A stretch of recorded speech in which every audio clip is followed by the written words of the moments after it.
Okay.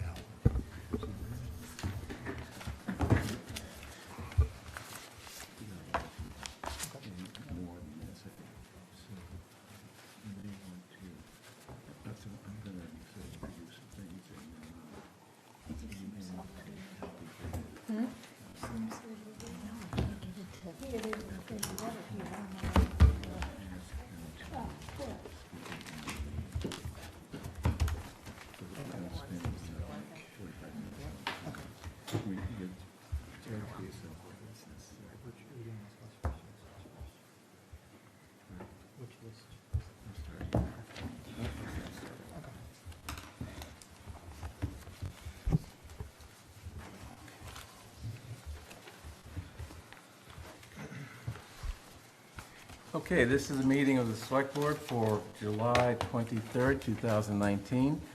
Starting off with, let's see, what's the first item on our agenda? Announcements and updates. I'd like to start off by saying that on July 9th, I announced that we were working to better organize our procedures for selecting and appointing members to various committees, boards, and commissions. The first step was to change the landing page on the so-called boards and commissions of our website, and to ask people to give any comments they have regarding the changes that were made. I've informally received a few comments. I made a couple changes to that. But, you know, if people have other comments, or if you haven't read that page, you go to it and you know, give me any comments. Select Person Franco and I are thinking through what next steps should be developed to create a detailed set of procedures for committee appointments that will satisfy some of the concerns that we've heard in the community. In the meantime, any ideas on the web page and the process that you think should be used, you know, feel free to provide that information to the Select Board at, I think it's selectboard.gov. What is the web page or the email address? Kate, do you So, well, I think we have a Select Board account, selectboard@brooklinema.gov. Okay. So, that. Secondly, the Pierce Building Committee was inadvertently omitted from our posted agenda. So we're holding a special meeting that has been posted to appoint that committee on Wednesday at 6 p.m. I know that some people, some of you were expecting to have that on the agenda for tonight's meeting. And if you're, if you want to, or if you have a comment related to the Pierce Building Committee, I guess we should allow one or two people to provide that information or submit written comments. You know, there shouldn't be anything, you know, significant or substantial that people would want to say, but because of you know, many factors, we're appointing the committee without the full complement of members, including community members. So people may want to suggest their names or whatever. So I want this committee appointed this week to satisfy expectations of the MSBA that we establish a committee by a certain date. Select Board Member Franco and I will Select Board Member Franco will co-chair the committee with School Committee Member Suzanne Federspiel. Is there anything you'd like to add to that? No, I think there's a third co-chair, the member of the Building Commission. I think it's typically a troika of co-chairs. Okay. Yeah. But So, you and Suzanne are the important ones. well, I think everybody's important.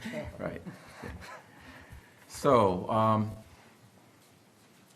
I guess another announcement that I would like to make is that in our executive session, we approved the lease of Maimonides as a facility to be used by the school district for relieving some of the enrollment pressures that they face. More details will probably be available later. It's still in the process of negotiation, so our approval was subject to any changes that are not substantially different from what we looked at as a board. Finally, we're going to have public comments in a section, in a second.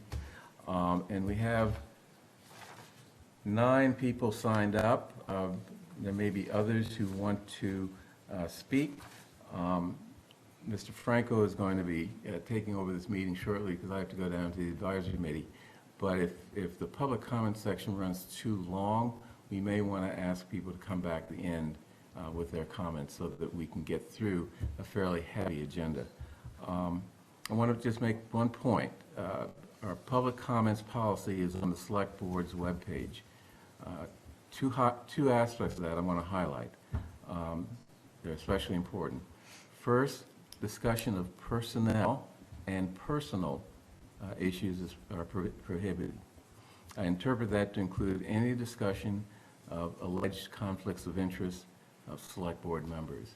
So I don't want to hear that in a public comment session. Secondly, comments on the same topic are limited to once every 4 meetings unless otherwise authorized by the chair. So let's start off with the first person wanting to make a comment. I think this is Russell Seidel and Mr. Franco. Take over. Yeah, I have both. I just set up here? Is it- Yes.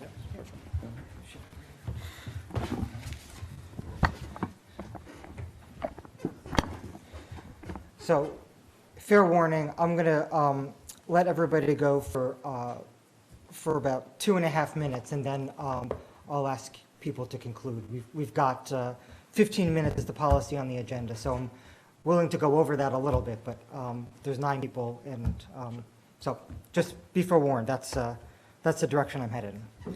Go ahead, I'm sorry to interrupt you. No, I appreciate it. So thank you very much for the opportunity. I'll be brief because I know there are quite a few speakers who are probably going to be speaking of some of the same topics at least. But I wanted to speak with you just very quickly to strongly advocate on behalf of the Fort Driscoll School Rebuilding Project and to urge that ballot question to that effect be put to Brookline voters this fall on a standalone basis.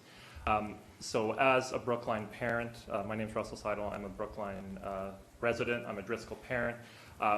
I can only say good things about the quality of the education that our students are getting at Driscoll. I see this firsthand all the time, but I think it's clear most of us can see the kind of strains in terms of infrastructure, in terms of capacity that we're seeing at the Driscoll School.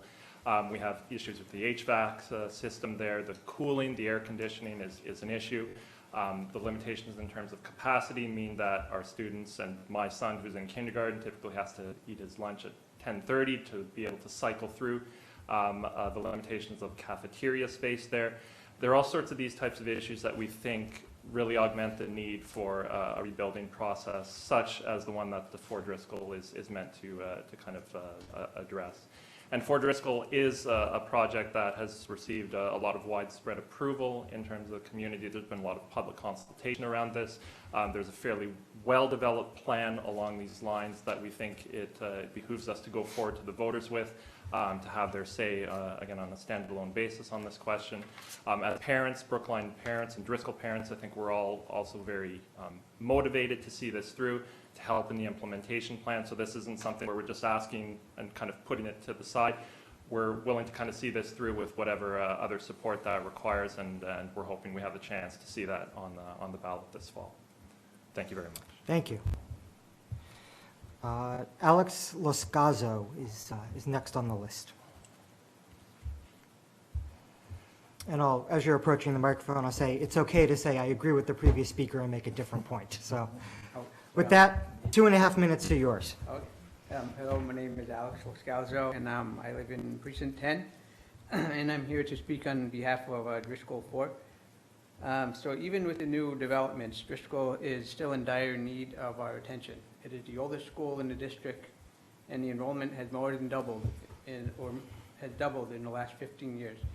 Lots of proactive work has already been completed, and the town meeting members have demonstrated their support for moving ahead, as we could see with the May 21st vote of 153 and 257 in favor of Driscoll 4 plan. The Newberry process of acquisition, study, development of plans, and the actual building of the school will take more time than we think. so we may think. We need the project to, need a project that will alleviate some of the overcrowding right now. Driscoll is the first step, and it fits multiple different comprehensive plans before the school committee and to help our overcrowding problem. With your support, we can resolve the Driscoll issue without further ado and then move on to Pierce and then hopefully Newbury itself. We should not pass over a project that is our only option of getting some relief in the near future. Thank you. Thank you. And Sarah Lushkansky. How'd I do on the name? Luchansky, thank you. So I'm Sarah Luchansky. I'm a parent of two girls. One is going into 5th grade at Driscoll, and the other will be entering kindergarten. I've come to a few of these meetings. I don't usually speak up, but I thought in these quiet summer months it might be a good time just to kind of keep this issue of the Fort Driscoll expansion on everyone's collective minds.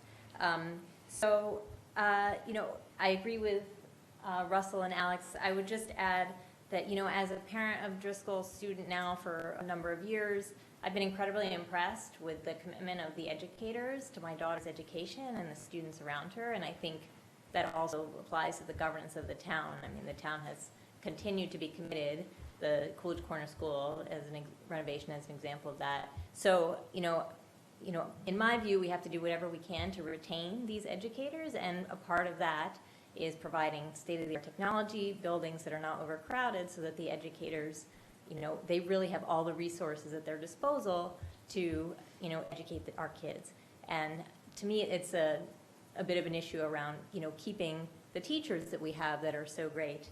So, you know, that's essentially the point that I wanted to make, and I won't take any more time since I know we have other people. Thank you. Thank you. Nicole McClelland.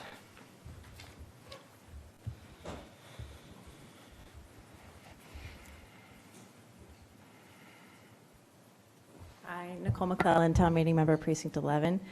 Given what the chair just said about not speaking on one topic more than once every 4 meetings, I'm actually going to defer until your next meeting. Okay, Thank you. thank you. Andrew Shallett is next on my list here.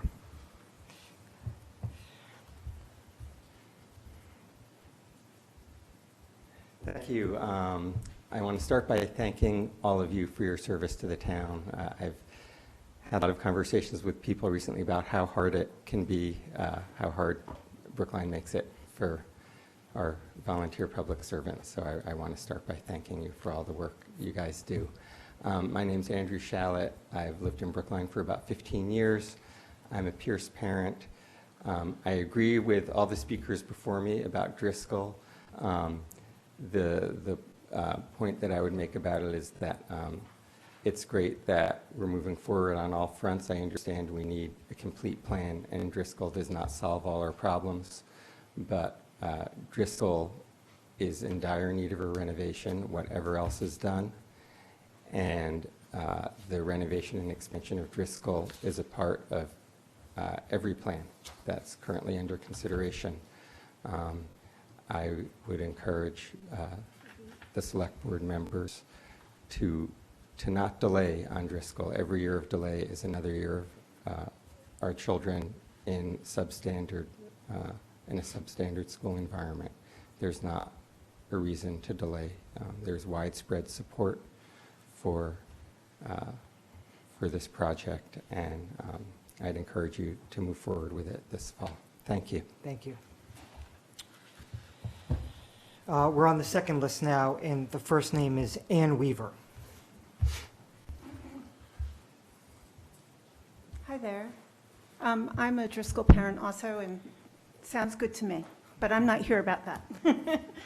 I'm a resident of the town of Brookline. I'm here tonight to ask the select board to pull the Brookline Police Department, BPD, new community and safety app until it can be properly evaluated by the town administration and by the community for potential racial bias and reliability.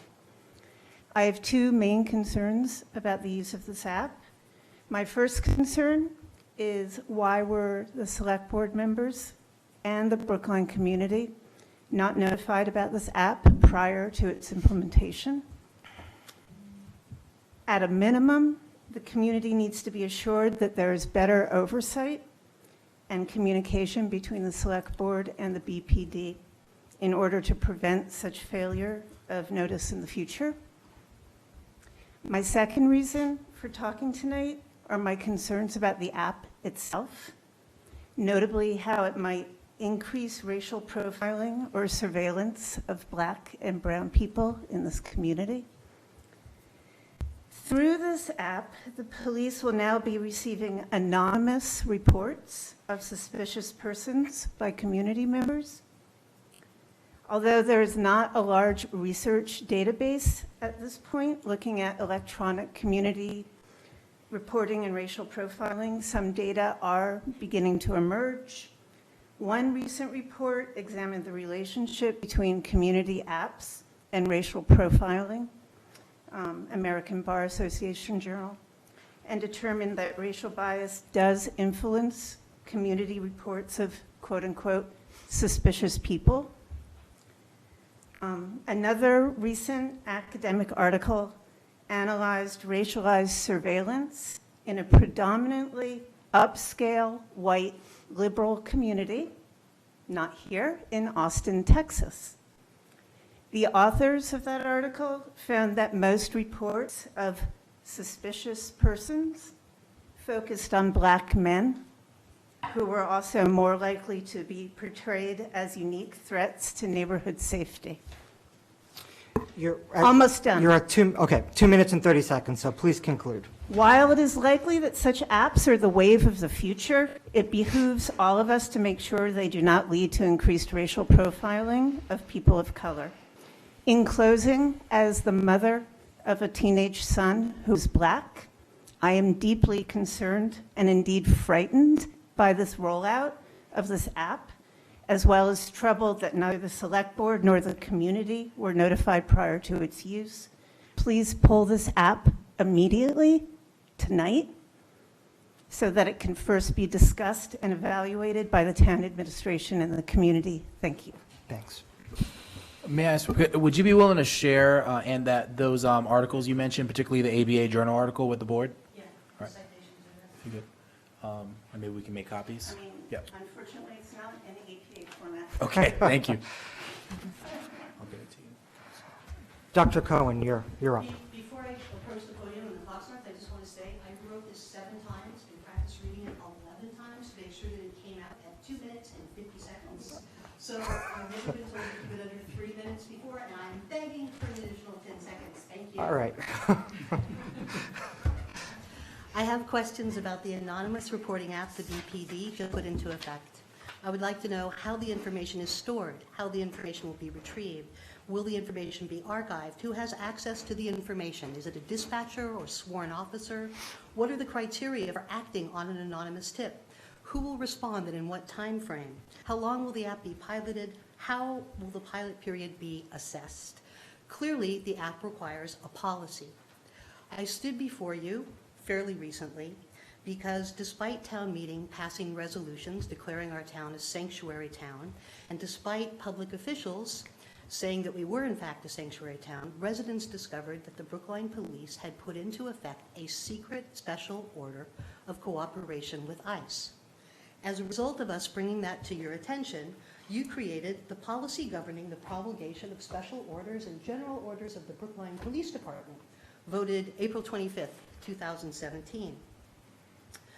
This policy is about public accountability at the Select Board level. The question I had, can the chief put this app into play on his own? And the answer is, not according to you. Whether it's a general policy or a secret or a special policy, it requires your oversight and attention, and evidently that was not acquired. It's not lost on many of us that as Trump announces nationwide ICE sweeps, an anonymous reporting app appears in Brookline. I'm asking you to question that. I'm asking you to question the impact, if not the intent. Black people make up 3% of Brookline's population. It is very easy to look out of place or suspicious or, I don't know, he just didn't seem to fit under the white gaze here. I'm tired of living in a town in which a 911 call says, there's a black man going door to door, ringing doorbells and leaving. And that black man was a campaign volunteer for Elizabeth Warren. I'm tired of living in town where a black boy coming home after school to the house he's lived in for a decade, is stopped by a white neighbor asking why he has a key to his own front door. But at least with these things, there's accountability. 911 calls are available as public records. The anonymous app has no pros. It doesn't increment over available reporting methods, and it has a tremendous number of cons. It will increase police encounters with the public, and it will disproportionately endanger people of color. Each one of you is a police commissioner. Yet in every way, from the review of citizen police complaints forward, in my opinion, you provide no meaningful supervision of the police department. We deserve better.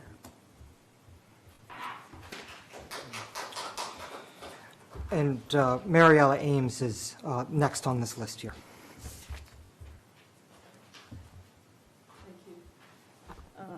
I fully back up everything that both speakers before me have said. I'm here again to speak about the police safety app and oppose its use for the reasons that they stated. Brookline already has a fame of either being or having racist problems. There's no accountability. There's no way to control. It was just specifically brought up the lack of oversight. There is no way to control abuse by the police or even abuse by community members who may have racist prejudice. Clearly, we are living right now the lack of oversight. I have a question right now for the administrator and all of you. Did the town administrator approve the use of this app? The question to any one of you. The town administrator is right here. Will you answer? Will you answer, Mr. Kleckner? No. So this is a time for us to hear from you, and we welcome a back and forth, but in a different forum. We want to hear what you have to say now, and you've given us some information which we'll digest. So please continue, Ms. Ames. And I do think that an answer of to that question is very much valid and important for the community to know. It's a very simple yes or no. Now it's very clear to you that this app would be detrimental to black and brown folks. And it has been very clear, made it clear to you to pull the app now, immediately. Will you do that? So it's not docketed for tonight. Again, you've given us some information this evening, which I think I want to digest. So I'm not going to call for a vote to get rid of the app or postpone use of the app this evening, but I want to hear what you have to say. Would you suspend the use of the app? You can move to vote tonight about suspending it. So it's not an agenda item right now, and I'm not going to move it, and I think, and I defer to my colleagues, I don't think we can actually take a vote on it tonight. It wasn't docketed. It wasn't on the agenda because the town administrator didn't tell you. So, This was brought up last week at the Commission for Dicker. CI, Yep. Dicker, or whatever you call it. And people voted on it. Why wasn't it on the agenda? so, Ms. Ames, do you have other points you want to make? Is there other information? I appreciate the points that are being made in my time, so. The Diversity Commission has tremendous concerns and asked them to pull the app. Last Wednesday. But you guys don't even have it on the agenda to talk about. Why? Yes, another valid question that we could have an answer to right now, Mr. Kleckner. So we're at 3 minutes and 15 seconds. I've given you some latitude. So next up is Mr. Conquest, Arthur Conquest. Thank you.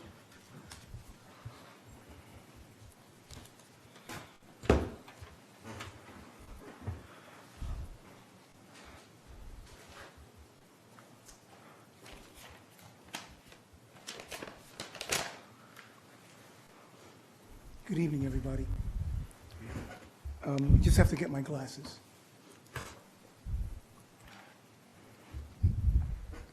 I'm concerned about the app myself on a personal level.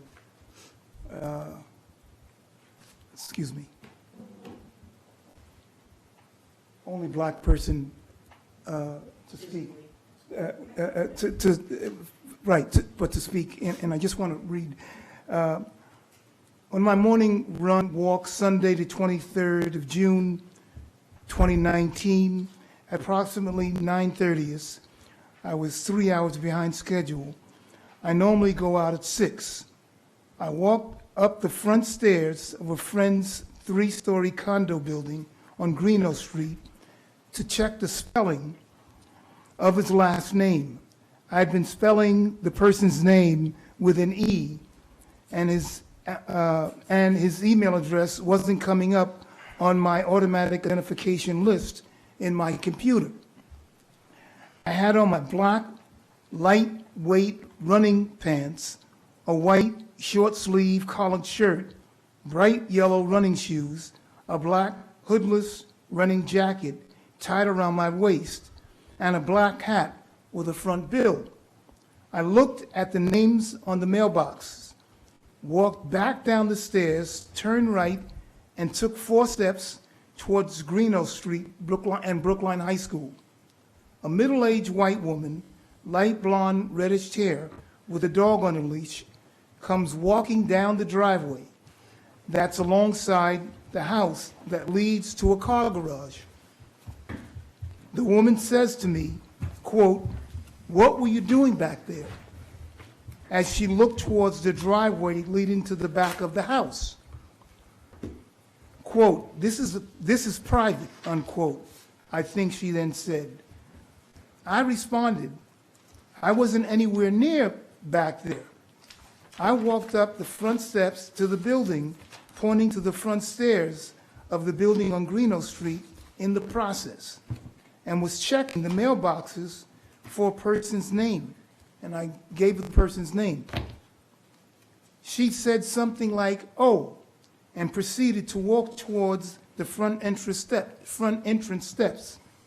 There is absolutely no possible way that this woman could have seen me any place near the rear of that building.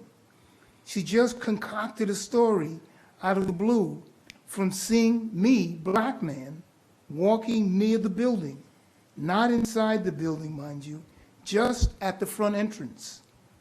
Now, this happens to me all the time.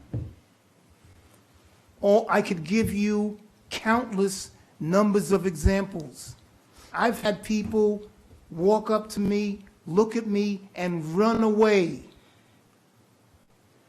And I can just imagine with this app process that they could call the police, okay, and stop me for no reason at all. I understand that my time might be up, but I just want you to check out, okay, the kind of sick mindset that we have in this society, directed at people like me just based on the fact that I've got black skin. So, and I wish you would put this process on hold and have a community discussion so that we can have some input into how we're being treated in your community. Thank you. So thank you for sharing your personal experience, Mr. Conquest. Thank you for the information about the app and the articles. I'm sorry, I apologize. Thank you. I didn't mean to give you my bad. That's fine. Thank you very much. And thank you, everybody that spoke tonight. So that's the end of the list that we had. So anybody else that wants to speak, we'll take them at the end of the meeting. Back to you. Okay, I have returned. So, question of approving minutes of June 25th and July 9th, 2019. I have some edits. Kate, anyone else have edits? Hearing none. All in favor of, there's no reason to divide them. So, all in favor of June 25th and July 9, please say aye. Mr. Franco? Aye. Ms. Heller? Aye. Ms. Hamilton? Aye. Mr. Fernandez? Aye. And chair votes aye. Let me,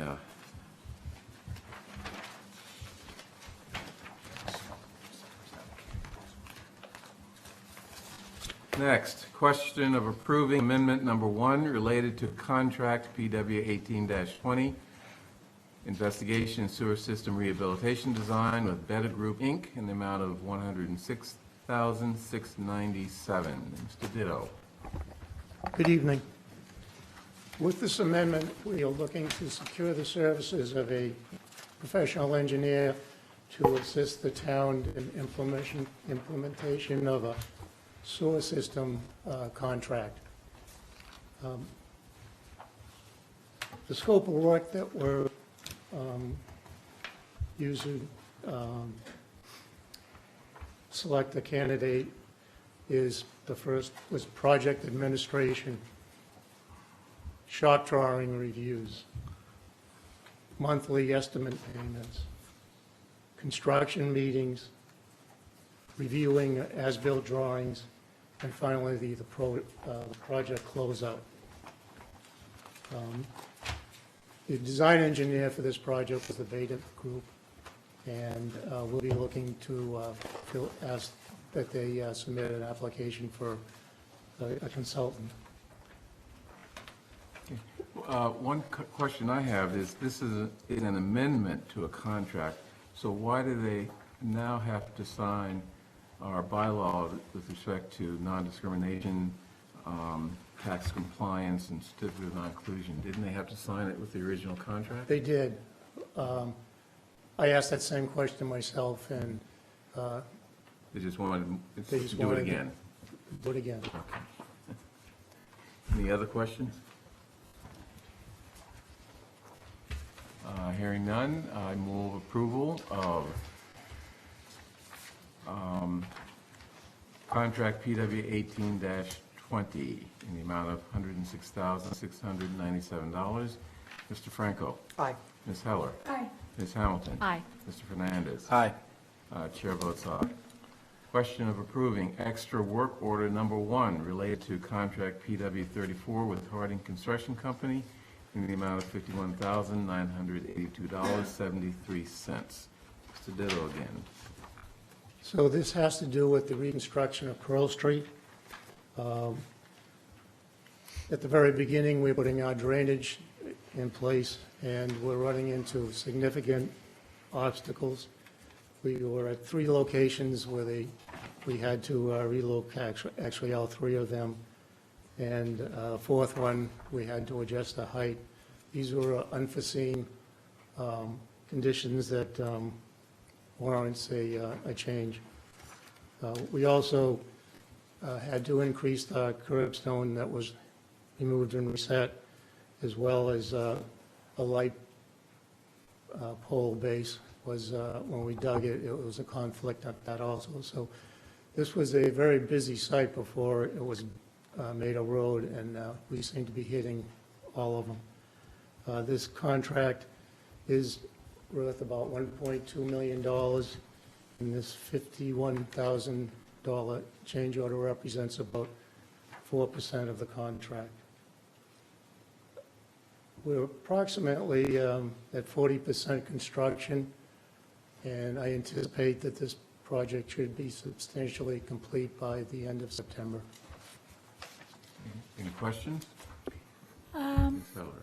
I just want to, it's a little late now to be inquiring about this, but gas leaks are always on my mind.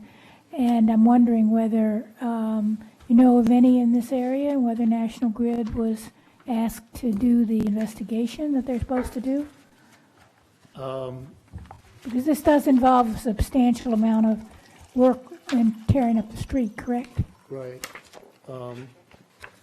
We didn't ask them traditionally how we do it on the granted location. We didn't do that in this situation.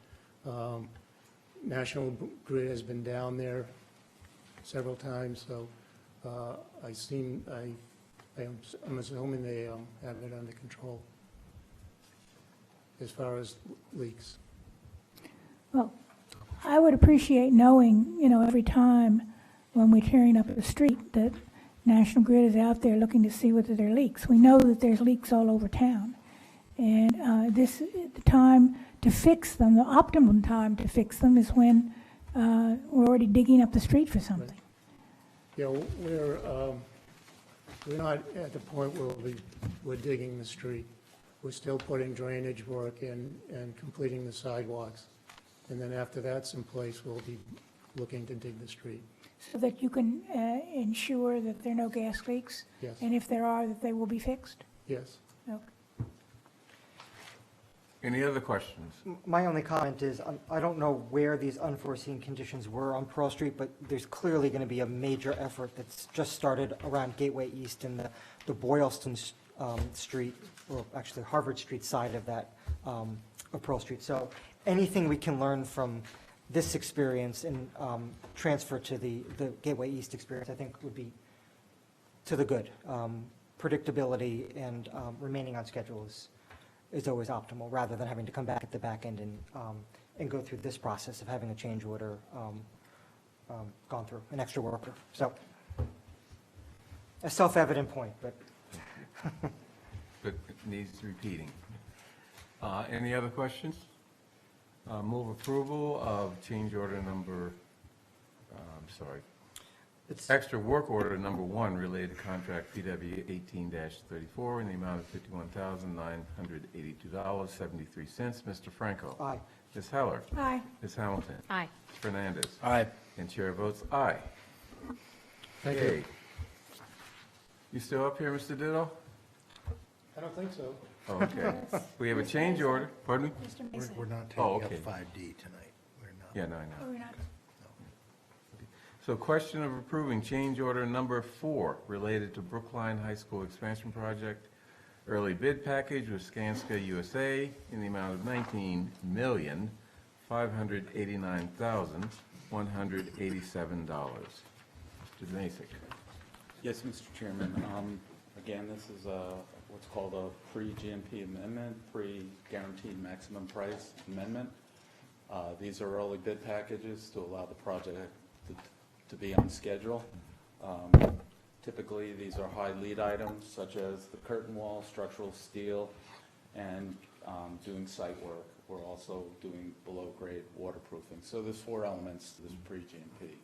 We also have, if it comes through this Thursday, we'll have more pre-GMP, and then we'll go on to the final guaranteed maximum price. We'll be bidding one portion, I believe, the new science wing will be bid in August, and then in September, we'll be doing the site's building. So all these pre-GMPs you've been signing are to keep the project moving. Any questions? Move approval of change order number 4 related to Brookline High School expansion project in the amount of $19,589,187. Mr. Franco? Aye. Ms. Heller? Aye. Ms. Hamilton? Aye. Mr. Fernandez? Aye. And chair votes aye. Okay. Thank you. Question of approving a request from Extenet Systems, Inc. to assign a license agreement to Extenet Asset Entity, LLC, the parent or sibling firm, huh? Good evening, John Buchheit, Associate Town Council with the Office of Town Council. We received this request about 6 weeks ago, from Extenet. They're doing some reorganization, and they're looking to assign their interest in a license agreement that allows them to construct wireless facilities in the right-of-way that was provided. We entered into this agreement in November of 2017. Anyways, pursuant to some corporate restructuring, they would now like to assign it to this entity, Extenet Asset Entity, LLC. The license agreement, the 2017 license agreement contemplates this, and I'm happy to answer any questions. I guess I'm specifically asking that you authorize the town administrator to execute the assignment. Now, is there any shifting of liability by this assignment No. or financial obligations? No, they do have to, they provided a certificate of liability that's in the name of this asset. They'll have to provide a bond as well, which is forthcoming, I'm assured. But other than that, no, I don't believe so. And there's no change to services or to the public. This is simply a paperwork change. Exactly, right. It's kind of a corporate, I'm not sure exactly for tax reasons or for, who knows? Ring fencing liability. Could be. Could be. Okay. Any other questions? Move approval of the wireless service provider Extranet Systems Inc. request to assign license agreement to Extranet Asset Entity LLC. Mr. Franco. Aye. Ms. Heller. Aye. Ms. Hamilton. Aye. Mr. Fernandez. Aye. Chair votes aye. Thank you.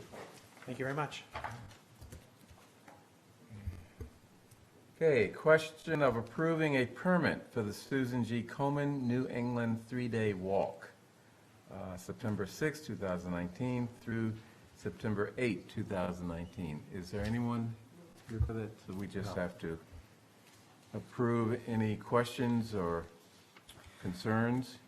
I'll note that the paperwork we received has the chief of police signature on it, which I take to mean he's okay with this and doesn't think that it's going to present a public safety or operational difficulty for the police department.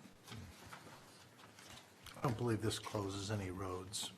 It just requires some sharing of the public ways. This is done, I believe, in the past here in Brookline.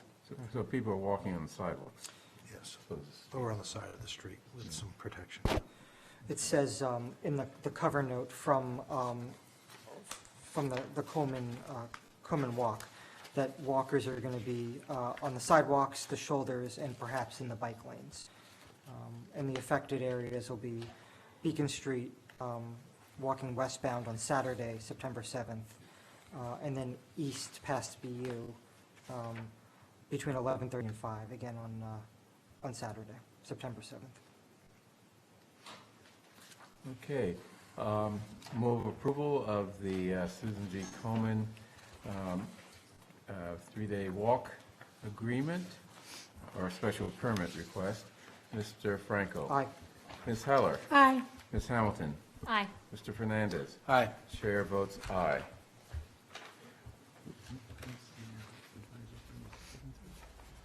Yes, I believe so. I'll double check. Question of granting the following temporary all kinds of beverages, non-sales license to the Lars Anderson Auto Museum at 15 Newton Street. Let's see, everything seems to be in order here. Yeah, the police department sees no reason to deny this license. Okay. We have a number of yeah, licenses. Maybe we can, I think we can take them in omnibus fashion. It Yeah. looks like all of them have the required paperwork, and I don't think any are controversial, so. right. Okay, so question of granting temporary all kinds beverages, non-sales license, Lars Anderson Auto Museum. Question of granting temporary wine and malt beverages license to Olive Connection. Question of granting the following temporary all kinds of beverage sales license to Pine Manor College for a wedding on September 1st, a wedding on September 21st, a wedding on September 28th, a wedding from October 5th, on October 5th, a bat mitzvah on October 12th. So all in favor, or any questions? Hearing none, all in favor, Mr. Franco. Aye. Ms. Heller. Aye. Ms. Hamilton. Aye. Mr. Fernandez. Aye. And chair votes aye. Question of approving the application for a change in DBA from 1032 Beacon Corp. DBA The B to 1032 Beacon Corp. DBA Barcino at 1032 Beacon Street. 1032 Beacon Corporation is a holder of an all-kinds common victualler license. Any questions? We've got somebody at the podium that, Oh, I'm sorry. That's okay. Good evening, Mr. Chair, members of the board. I'm Shana Gallinet from the law office of Robert Allen, here on behalf of the licensee, but it's just a simple DBA change. While they're preparing to open, they decided that they'd like to change the name and model after a location that they opened in Newport recently. So, happy to answer any questions. Okay. Any questions? Looks fairly straightforward. Move approval of the application for a change in DBA. Mr. Franco? Aye. Ms. Heller? Aye. Ms. Hamilton? Aye. Mr. Fernandez? Aye. And chair votes aye. Thank you. Thank you. Question of approving the application of alternate manager Byron Parkin for 1032 Beacon Corp., DBA Sino, located at 1032 Beacon Street. I guess this is related. Yes, good evening. Still Shana Gallinet from the law office of Robert Allen, and Brian Parkin is here with me this evening. He is familiar with the rules and regulations of Brookline. He's been with Newport Harbor Corporation for over 4 years, currently at their Concord paparazzi location. He's tip certified and crowd manager certified. He's excited to join the team here in Brookline and help open up. Okay. Any questions for Mr. Parkin? You know what to do and all? Okay. Yeah, I'll simply say, we in Brookline take the service of alcohol very seriously, and what we frequently say to all managers and alternate managers is, beware, we are tricky, and our police department will send in underage college students to try and catch you. And consider yourself warned, and I hope we don't see you back here for a violation hearing. I hope we don't either. So, move approval of application for alternate manager for Byron Paul Parkin. Mr. Franco? Aye. Ms. Hamilton? I'm sorry, Ms. Heller? Aye. Ms. Hamilton? Aye. Mr. Fernandez? Aye. Chair votes aye. And we should have noted that the police department saw no reason to deny that application as well, so paperwork is in order. Good. Do we pay those college students? Or- I'm sure we do. Volunteer? It's a matter of sensitivity. Yeah, we pay them because they can't drink. I believe they're interns in the police department, so it's part of their co-op. So So, question of approving the application of alternate manager Maria Elena Rojas for Hersha Hospitality, doing business as The Courtyard by Marriott Brookline, located at 40 Webster Street. They don't need to be here. Everything seems to be in order, as far as I can tell. I saw a memo from the police department saying that they saw no reason to deny the All right. application. Any questions? Move approval of the application of alternate manager Maria Elena Rojas for Hersha Hospitality, doing business as Courtyard by Marriott Brookline. Mr. Franco? Aye. Ms. Heller? Aye. Ms. Hamilton? Aye. Mr. Fernandez? Aye. And chair votes aye. Okay, next. Question of approving new lodging house agents. Melissa Darcy and Eric Darcy for the Beech Tree Inn at 83 Longwood Avenue. And I don't believe they need to be here. Any questions?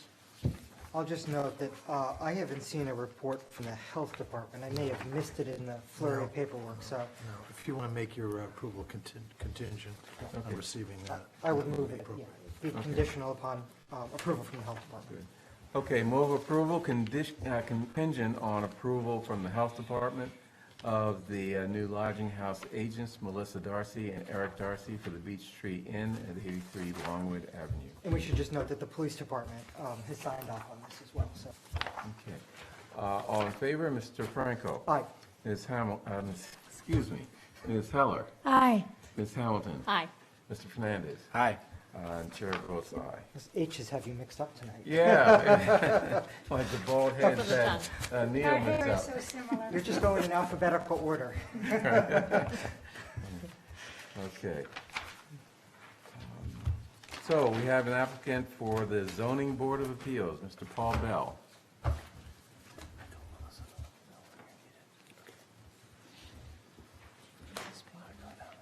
Good evening. Good evening. Sorry. So, Mr. Bell, tell us a little bit about yourself and why you want to be on the Zoning Board of Appeals and why we should put you on there. Okay. Well, I'm a resident of Brookline. I've been a resident of Brookline for 25 years. My wife is a resident of Brookline. She was born in Brookline, born and raised, and third generation Brookline. My children are third generation Brookline high school graduates. So I'm a real estate attorney. I've been practicing real estate law for 25 years. Started downtown in the big law firms doing commercial real estate. I practice now in a smaller firm in Newton, Massachusetts. I do residential, commercial real estate development. I also have a corporate practice. My real estate started out with a very heavy land use foundation. I did a lot of real estate, development type work, permitting, land use, zoning. So before that, I've been in real estate all my life. I mean, I'm not kidding. I started like at age 5 because my parents owned real estate, and I was scrubbing floors and repainting and everything from as long as I can remember. And my great uncle had a real estate brokerage office, and I owned a real estate brokerage and management company for several years before I went to law school. So it's in my blood. I love it. I've served on 2 Brookline commissions already. The Preservation Commission. I was on there for about, 6-7 years. I've been on the Neighborhood Conservation Commission for about 6 or 7 years. I helped write the Toxteth NCD bylaw, which went into effect several years ago. We've been working on the design review standards for that, and I've been heavily involved in the writing of that. So I've been in community service here a long time. Those 2 commissions have been great, and I've really enjoyed them. The zoning board is really sort of fits a little bit more right in my wheelhouse of what I do and what I know. And so I think it would be fun, and I'd like to do it. I'd like to continue my service with the town of Brookline, and I'd like to, kind of progress and get into something that's a little more challenging for me, maybe. And not that the other commissions haven't been challenging. They've been wonderful, but this is something that would really interest me, and I would enjoy doing it. Okay. Any questions? Sure. Yeah. Yes. Hey, thanks for coming out tonight. I wanted to ask you, there's been a lot in the news lately, especially around zoning and sort of a history of zoning in terms of maintaining segregation and also preventing sort of more affordable housing, things of that nature. Can you talk a little bit about either of those 2 issues, maybe both of those 2 issues, and how you think zoning can address those issues? Well, one of the things that's been interesting being on the Neighborhood Conservation District Commission is zoning has traditionally been a blunt instrument. It's been around since the early 1900s, and 1930s, 1940s is when zoning really became an instrument for trying to organize, more precisely how towns and cities are structured in terms of where things are, from all kinds of different perspectives. I don't think it was ever intended to segregate people based on race, color, religion, anything like that. But it has, as we've progressed, I think it's become harder to use zoning to do that, but certainly there are tools that have come around, like inclusionary zoning, affordable housing. So I think those things are exciting. 40B to create more affordable housing, which creates more opportunity for more people. Creating zoning districts that make more density enables, more people able to buy, because land is so expensive. That's really a gating feature for affordable housing. So that's another possibility, but I'm not sure I'm clearly understanding your question. I don't know if I'm addressing it properly. Yeah, I think that's helpful. I will say too that, getting zoning changed is is a big hurdle because you need that 2/3 town meeting vote to get it done. Right. Yeah, no, thank you, and I'll just add that we can differ on whether or not zoning has been used in the past to perpetuate segregation and Well, racial discrimination. It certainly I think I was has. trying to say that I Yeah. think it could have been because of, it's not a very flexible instrument. It's hard to make it work to make things, like, to accomplish goals like that. But the inflexibility makes it easier to accomplish those goals. What's that? The inflexibility makes it easier to accomplish those goals. To accomplish I mean, progress or exclusionary to? zoning, it's progress. Progress. Yeah. So let me pick on a tangential issue here.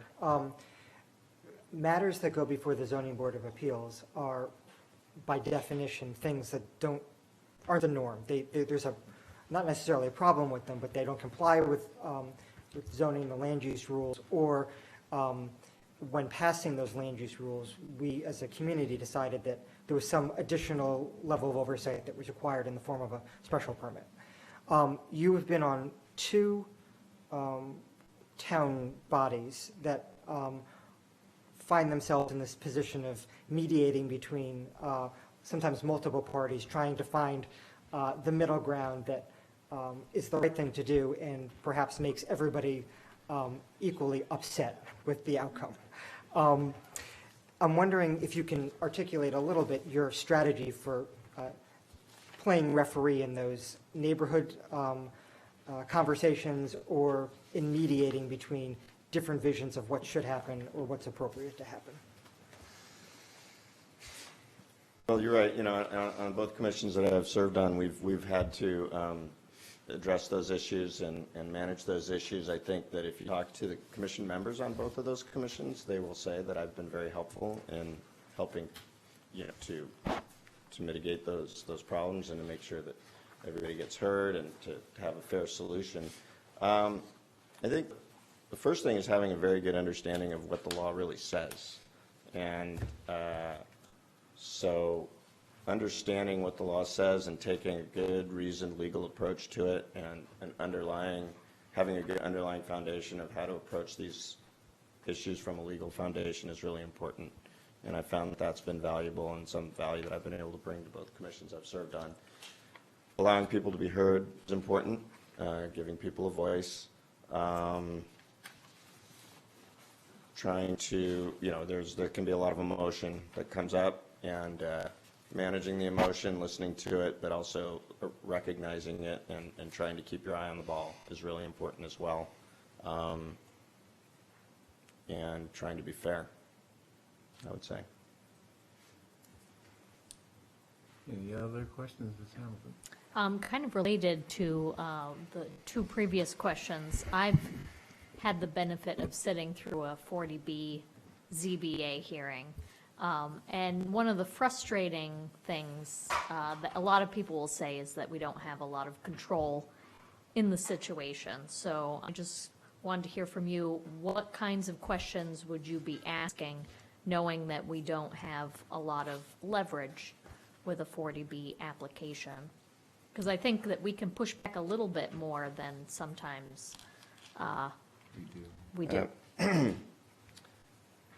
I was thinking about it as I was coming over here, and I was thinking about 40B, which, is, of course, a big part of what's happening now in our town and towns and cities across Massachusetts. And, I look forward to learning more about the 40B process as I sit on the zoning boards, particularly about how to do it from the town's perspective. But in my practice, which has been, I've done a lot of deal lawyering in my practice, and what I've learned over the years and found more and more valuable as my experience as a lawyer progresses is how do you find your leverage points? And I think that the key, one of the key things to do on the zoning board and as a town is to find out where your leverage points are and to be strategic, to try to figure out how to exercise your leverage, because we do lose a lot of control in 40B, and we have to look for where we can exercise our power, and so it's a strategy. There's a lot of strategy that goes into that, and you just have to figure out where it is. It usually becomes apparent at some point to me, where I think the strategy, where the leverage lies, and you have to use it. Any other questions? I'll just make a comment. One of the comments that we've made from the rostrum in the past, when somebody's applying with the ZBA, is to sort of give them a buyer's warning. It's a lot of work, it's a lot of meetings, and particularly with your professional background, just know, and I'm sure you've done this calculation, that there's a lot of matters that you may be conflicted out of professionally because of your potential role in the ZBA. So I know you know that already, but it bears reminding. So. Well, wait, I'll speak to that. I'm already conflicted out. I've been conflicted out for 10 years because I've been on the other commissions. I don't mind. Being a permitting lawyer in front of boards is not really what I'm after. I've done it. I really don't want to do that much anymore, and so it's not really what I do. I'll hire some good Brookline zoning lawyers if I need help. I have one last question. What was your least favorite course in law school? And what law school did you go to? I went to Boston College. Good. Yeah. Okay. It was great. Check mark. Yeah, I loved it. And I went to school a little bit later in life. I was like 10 years out of undergrad when I went, and I wanted to go. So I really kind of liked it all. I can tell you the course I did the worst in my first year was contracts, which is ironic because now it's like mostly what I practice, and I'm pretty good at it. But, I really didn't have a class I didn't like. Interesting. Thank you. Welcome. Thank you. We're not going to make or take a vote tonight, but we'll be in touch. You're welcome. Thank you. Okay, next, reserve fund transfer. Question of authorizing a request for transfer from fiscal year 2020 reserve fund to study potential public school use on the former Newberry College campus. How do you want to do this? I can handle it. I'll summarize my request, Mr. Chair. So just as some background, we've known for a while that the town was not the highest selected, I should say, the selected bidder for the Newberry College property that's being disposed of. But we have been approached by the selected purchaser, and although that's not, I cannot disclose the identity of that particular purchaser or the nature of the development that they're going to propose on the site. We are allowed to disclose that they have, as part of this deal, offered the town the opportunity to purchase a parcel of land or parcels of land on the west side of the campus.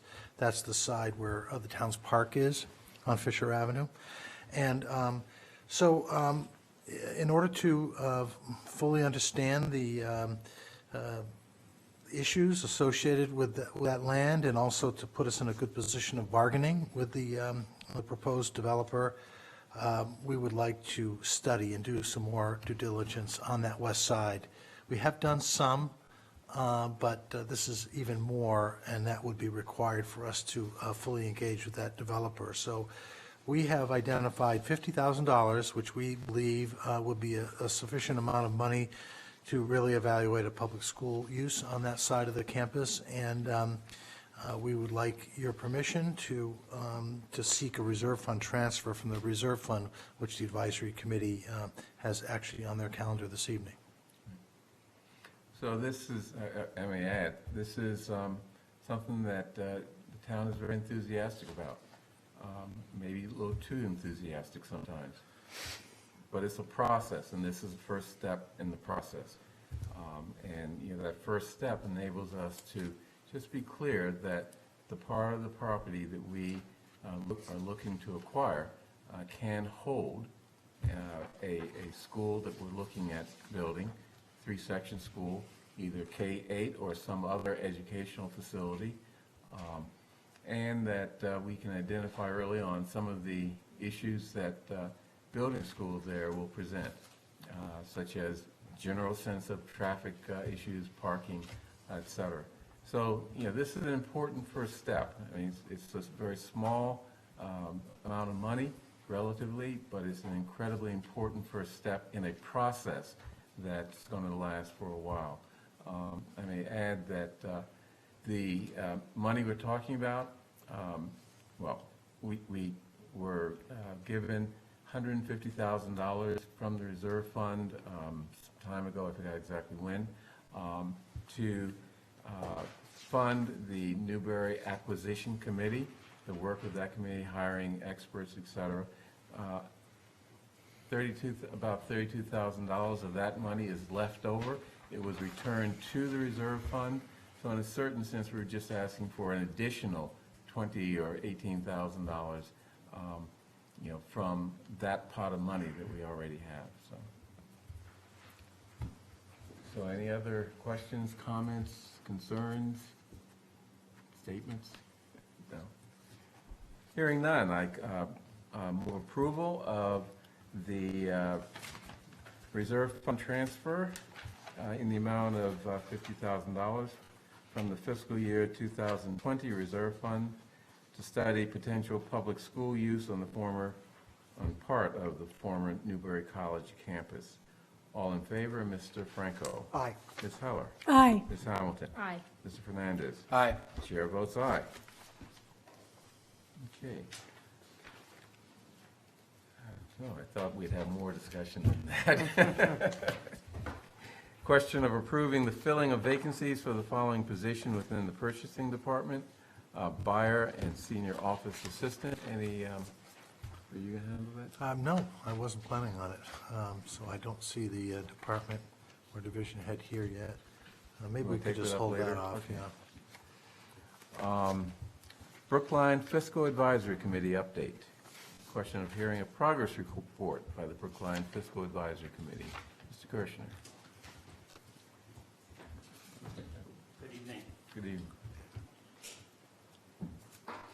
We sent some materials out to you in advance. And hopefully Introduce yourself for our vast Sure. public My name is audience. David Kirshner, and I represent a group of 11 non-elected folks in the town of Brookline who have been asked to look at the fiscal future of Brookline. No small question. Joining me is Peter Lincoln and Nathan Spritz, both of whom you may know. So in total, we have 11 people who have been stewarded, not at all, oh, perfect, ably by Mr. Franco. I will say, this is a real privilege, obviously, to have a chance to share with you what we've learned over the last 6 months. Mr. Fernandez, we have not had a chance yet to speak with you, but of course we would love to do that. But I will tell you that I hope each of the members of the Select Board see their ideas in what we're going to present to you tonight.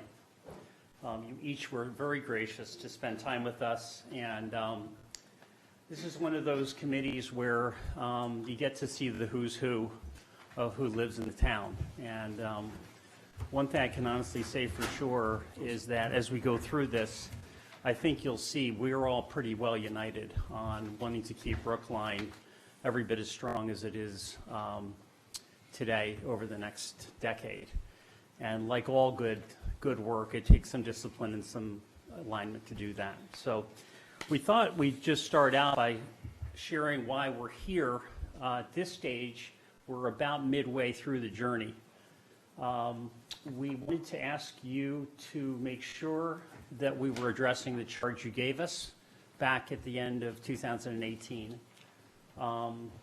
We wanted to make sure that the 5 or 6 financial policy areas that we've identified are actually going to meet the town's most pressing needs.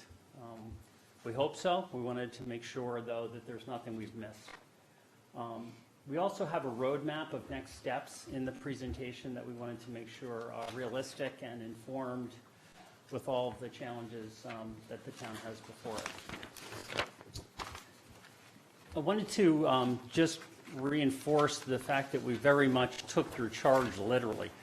Our discussions with Mr. Kleckner and Mr. Franco and the entire town management team who've been very involved in this is that way back when in January, we were really focused on 3 separate but related goals.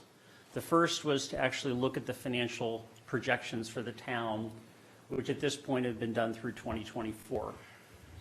There's an actual forecasting model that the town uses, and as you'll see in a moment, we are in the process of evaluating that and trying to make it a tad more robust and sophisticated, and Nathan in particular will be able to answer any questions you may have about that. The exact focal point, though, has really been around policy. And I learned early in my career as the CFO at Boston Children's and the CFO at the University of Rochester Medical Center that whenever we get to talk about policy, we're really talking about governance. And so we, as your fiscal advisors, have had a host of people that have come to us that have advised us as to the areas that they think could help the town and the schools in their partnership that both have with one another actually re-examine the budget principles and fiscal policy. So the so-called town-school partnership has been a pretty significant focal point for us.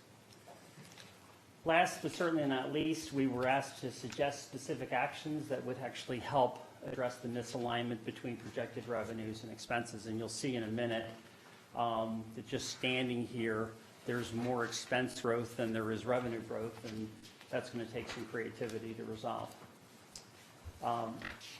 At last, the select board asked BFAC, this Brookline Fiscal Advisory Committee, to deliver a report to you, which we'd like to do at the end of this calendar year. It would be a record of all that we have done, all of our discussions, state the findings, and contain as concrete a set of recommendations as we have. I would say the principle here has really been around pragmatism. We didn't want to deliver a report to you that wasn't going to be useful to you as you go forward. There's a financial framework in the package that I won't go through in excruciating detail. You'll see much more of this in the future, but it essentially starts off with a forecast that literally comes right out of the town's budget book and financial forecast that says essentially that on average, if we do nothing different, the town will have a deficit of roughly $6 million a year for each of the next 4 or 5 years. So by the time we reach 2025, we'll have a cumulative deficit of $28.7 million. It helps a lot when we quantify things, I think, like this, and it really helped the committee, I think, understand the magnitude of the challenge that we're going to confront and some of the creativity and some of the new momentum we're going to need.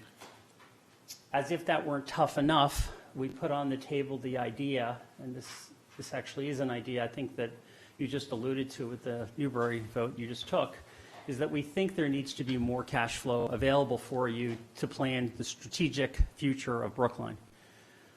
We arbitrarily picked a percent. It could be less than that, but approximately $3 million in our formulation of strategic reserves for a town of this scale.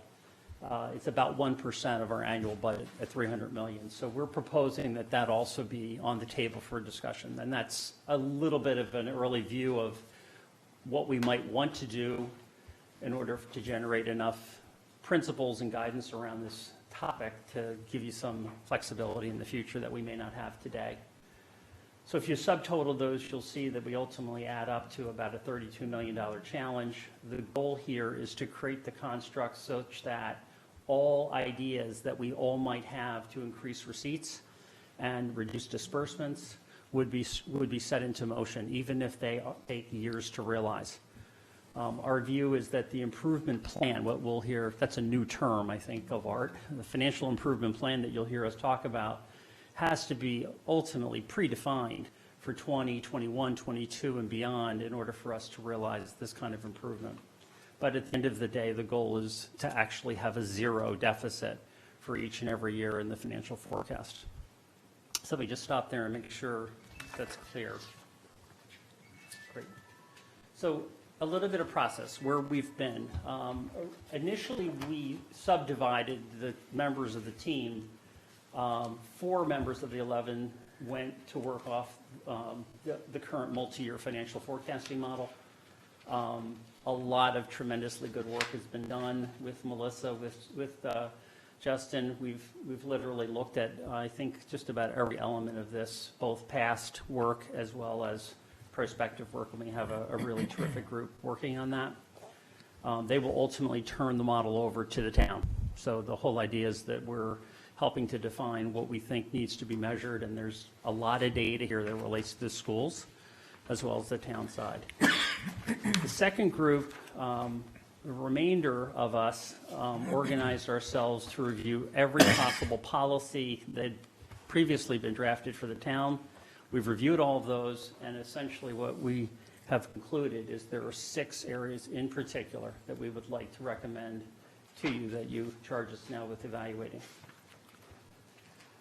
So we sent out in advance an article from the rating agency Standard & Poor's. It was titled "The Top 10 Management Characteristics of Highly Rated State and Local Borrowers." If you didn't know, you certainly do now, that Wall Street has a great deal to say about the borrowing that we do. They actually have a voice, and it sometimes hasn't been as strong as maybe it needed to be in certain sectors. But around government, it's particularly interesting now. This came out in 2017, so it's less than 2 years old. It highlights 10 areas, which hopefully you had a chance to sort of get a sense of. And I'm just going to ask Peter to talk with you a little bit about how we got to these 6 areas and how this sort of fits together into some of our policy considerations. Well, like any list that basically accountants put together, there's more in here than there needs to be, because some of those things are kind of a subset of some other things. We started off of what I consider to be we consider to be the most important aspect of this whole thing, which is the bottom 3 or 4, a multi-year financial plan that considers and affordability of actions and plans per budget process. If you don't have that, you will always be behind the 8 ball in budgeting for the next year. And you put policies into place that don't take into account what happens 3, 4, 5 years in the future. So if you start with this, then very quickly you get to a capital planning process. It is always dangerous to suddenly wake up and say, you know what, we need $100 million for this and that, and we don't have any other alternative than call for an override. That worked in the past. I think last fall was a little bit of a rude awakening for all of us that we cannot rely on overrides to basically get us through all of our gap between revenues and expenses. Large projects require debt. So that is another very important aspect of it, to basically talk about the future debt profile. It's easy to vote for a debt override, add another $100 million of debt onto our books, and then again realizing 3, 4, 5 years later what the debt service actually applies in future revenues that we need to take. That is basically for municipality. Additional debt, I believe, is just a future tax increase, because a corporation, when it puts up debt at a new factory, it creates more revenues. Because of 2.5, this is not necessarily as clear in the municipality as it is in the corporate world. So basically the bottom 4, 5, 6 items are probably the most important things that we want to address. I think Brookline does have a strong liquidity management. I think everybody told us that. I think the internal shorter-term orientation in terms of running our reports, making the budgets, all those things, I think are very well founded in this town. Regular economic revenue updates to identify shortfalls quickly. Well, I think we know that, right? We don't need to do a lot of analysis. We know that we have shortfalls going on into the future. So that was basically our focus. What we want to focus on is the more longer-term policies, longer-term plans, longer-term discussions in terms of what we want to have this town look like in 4, 5, 6, 7, 8 years on a more sound financial footing. when revenues go up by 3.2% a year and expenses go up by 4.5% a year, at some point we can't just kind of find tricks to balance the books.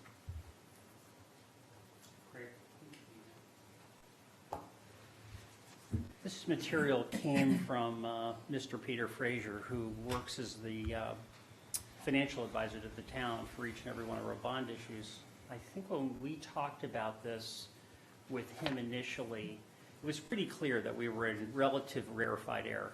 But that makes sense if you think about who we are, because we are a AAA rated town, which puts us really in high esteem for a number of reasons. When we actually started to look at where Brookline was, even though it's rated AAA, we used this Moody's analysis that Mr. Frazier shared with us, and you can see it's kind of a weighted average. It's almost like a calculation. Everything that is green here under these four categories, and this is actually a report we think we would like to introduce and ingrain into a select board member's thinking. A lot of this has to do, in terms of the rating, a lot of this has to do with the actual underlying value of the property in Brookline and the ability to tax it. While that's important and it's extremely powerful in terms of the AAA rating, we are very mindful that there is a point at which we can go through regular annual overrides. You can see, though, that we sit, along with a few other communities in Massachusetts and maybe even the country, in solid AAA territory when it comes to the economy and the tax base. We do less well when you look at our balance sheet. Our fund balance as a percentage of revenue, our 5-year dollar change in terms of fund balance, which if you think about it in personal terms is our net worth, is really just simply AA, which is still very good. It's just not the kind of pristine AAA cash position you would see in a lot of cities and towns between 50,000 and 100,000 people. This objectivity, this external data, we feel is important to the motivation of the entire town. So the citizenry would come to understand the value of the AAA rating is really a matter of pride. It's really a matter of how vendors negotiate with us. It's really a matter of all the things we so care about in terms of what the town is capable of doing today and in the future. Our cash balances are actually fairly solid. Those are still AAA. Our debt is an interesting picture. In the debt and pension section, you'll see we have a little bit of everything. Our actual direct debt, which is the way Moody's values how much we've actually borrowed so far against our full value, is actually green. It's AAA. So we do have debt capacity.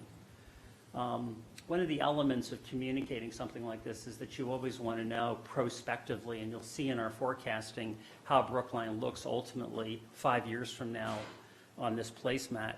But right now, we're green. We could actually stand to borrow and still have some capacity.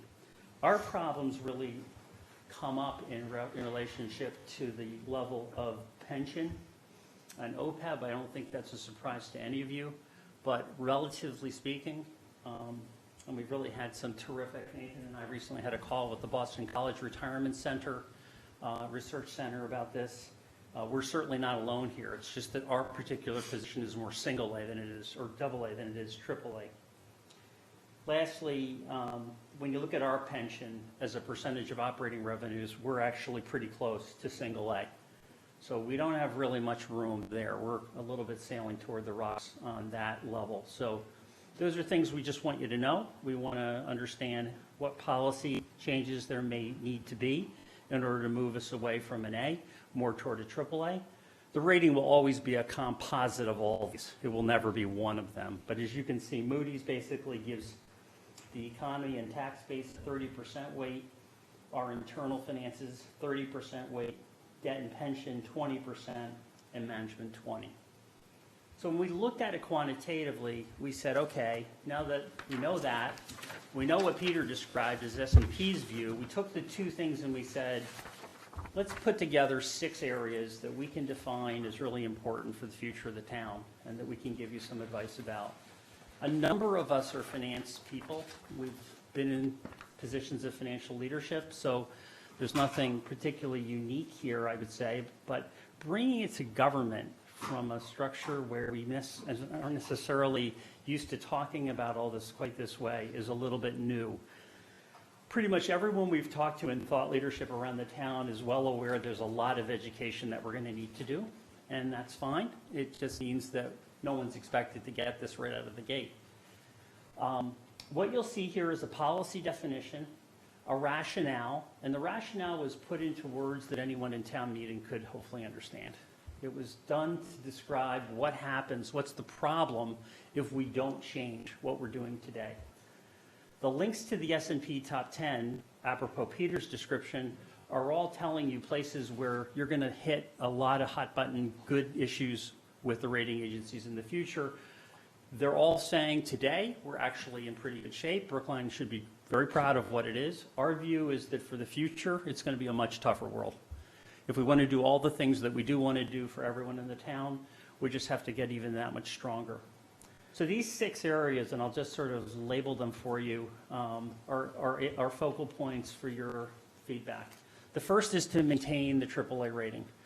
We simply do not wish to see the town lose that. There's a real unanimity, I think, at town management as well, around this because of all the things that it can do for us and does do for us. And the external metrics I just went over are just one example. We want to coin a new phrase for the town of Brookline called a financial improvement plan. There's a variety of ways we think we can start to introduce some project management structure, but these are multi-year ideas that we would ask everyone, including the schools, all the departments, to start helping us think creatively about this. The data and analytics infrastructure in the town of Brookline is not that different from most towns, but we're going to raise the bar on us if we have our way and ask you to actually start investing in the data that you get to make decisions. A lot of this has nothing to do with software. It has to do with how we actually make decisions and the way we analyze the data. And that's a particularly important area we want to talk to you about. The broad-based CapEx, that's a short term for capital expenditure plan, what we call CIP here. The whole idea there is to stretch that out over 10 years. We actually know that information. We just don't necessarily publish it. But we think it's important that the town start to think in decade-long tranches of capital. And probably near and dear to almost everybody's heart, I've learned, is new economic development. You saw that literally in the S&P document. It was really helpful to me because we all know that towns and cities that have a lot of commercial industrial development have an easier time of trying to balance their school budgets, and that's not Brookline. So we have our work cut out for us here, but a tremendous group of people, EDAB and others, have really been very vocal and are supportive, I think, of the work that we're trying to put together for us here. And lastly, we have this idea that we would set aside strategic reserves for you so you can actually govern with some agility and come up with, as much as you're doing with Newbury, the way you just described it with Chairman Green, that this is an important thing. We give you some flexibility as a citizenry to chart out our future. Maybe have strategic plans that are much more thoughtful about our long-term view of what we want the town to be like. So this is the roadmap. We basically charted the course for the next 6 months. You can see at the very top is this report tonight.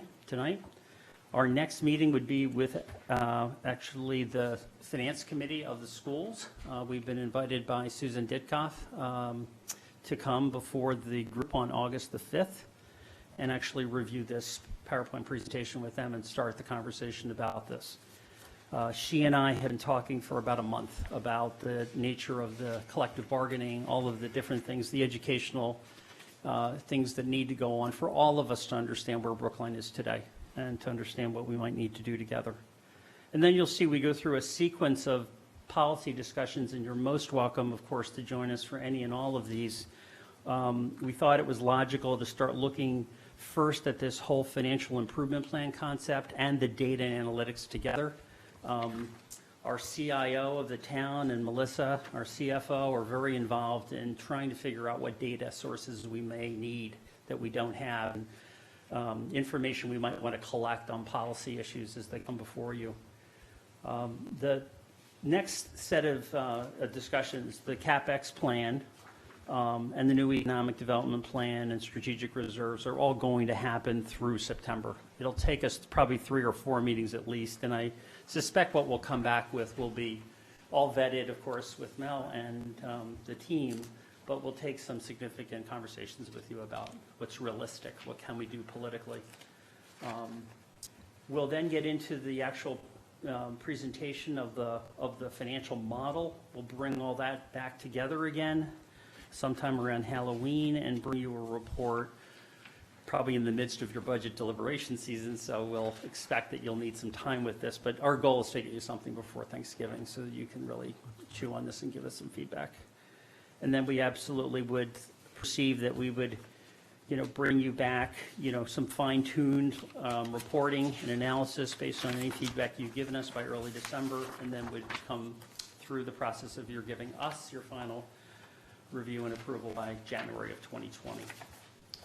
There's a lot of steps in there. I apologize for that. We just wanted to give you kind of a feel for the workload that's ahead. It's pretty substantial, and there's a lot of school-related interactions going on, so we'd obviously love your feedback. Lastly, sometimes it helps, and we wanted to basically tee these up for you and, for anyone who wants to know what it's like to be a select board member. This is not an easy job. We have enormous respect for all of you. I hope you know. I think if anything, this process has just humbled us as to what it is you've got in front of you, but we're proud to have each one of you. But these were some of the questions that we came up with. Given the defeat of the May 2019 override, what are our realistic options to generate incremental revenue and reduce expense? How can the future override study committees do a better job to educate the community about why overrides may be necessary? How should the town-school partnership evolve to address the forecasted deficit? Are there any changes in governance that may be required to monitor the realization of the improvement plan? And last, what guidance should we provide to BFAC now? And that's probably the question. It's the question we nested in here because we mostly would love to get your feedback at this point. Thank you. Thank you very much for that. I'm obviously very familiar with the BFAC conversations, having attended a lot of the meetings. I just want to go back to the start of the presentation and slide number 3, where you show the challenges and solutions. And I want to dig in a little bit on this, this cumulative operating surplus and deficit, and see if you can just talk for a second a little bit about what's driving that. I heard Peter make a comment about expenses going up 4.5% and revenue going up 3.2%. Unpack that a little bit for the board and for the public. Sure. So the top line, line A, is where I think someone described the creative tension, and there are a lot of assumptions that were built into the forecast, and one of those is that essentially we're breaking even in 2020. So let's assume that. I think what Ben's talking about is the fact that anytime you have a structural mismatch where you have Prop 2.5 plus some growth, I think Peter described about a 3.2% annual revenue growth. You've probably heard this from Mel and Melissa all along. And you have actual underlying contractual commitments running around 4.5, you're going to see that kind of gravity, that kind of cumulative deficit building. So the only thing we wanted to, I think, to really say tonight is that the sooner we get everyone to understand that that cost growth has to come into better alignment with our revenue potential, the faster this will get addressed. There are opportunities for us all to increase revenue. There's no one that's saying that shouldn't be pursued. It's just that I think it's always been our belief that the best management is a combination of both revenue growth and cost reduction. And this will take everyone's input and everyone's alignment around this. So that's to answer Ben's question. I think that's why you see this inexorable increase. It's almost math at this point. And the goal would obviously be to try to convince and persuade all of us that we need to look at the underlying contracts that are potentially out of line with 2.5. None of us has said we shouldn't do an override or might not need to do an override. In fact, that may be one of the things that comes out of this exercise. But having the data, in clear, understandable terms is really important to us. And all I would say about line A is just think about it as cash.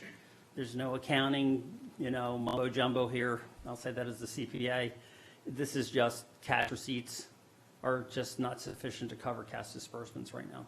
So we really need to focus on getting this moving and starting to figure out with you, how to tackle some of the structural problems, which of course is core to the reason you created us to begin with.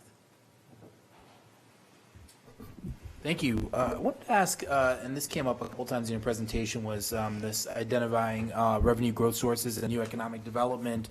Is there a scenario, and in relation to the overrides, by the way, is there a scenario in which new economic development can actually stem future overrides? I mean, to what degree would we need to increase our commercial tax base in order to do something like that? Yeah.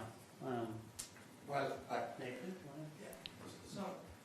so let's just, if you take a look at lines. Microphone. Nathan Spritz.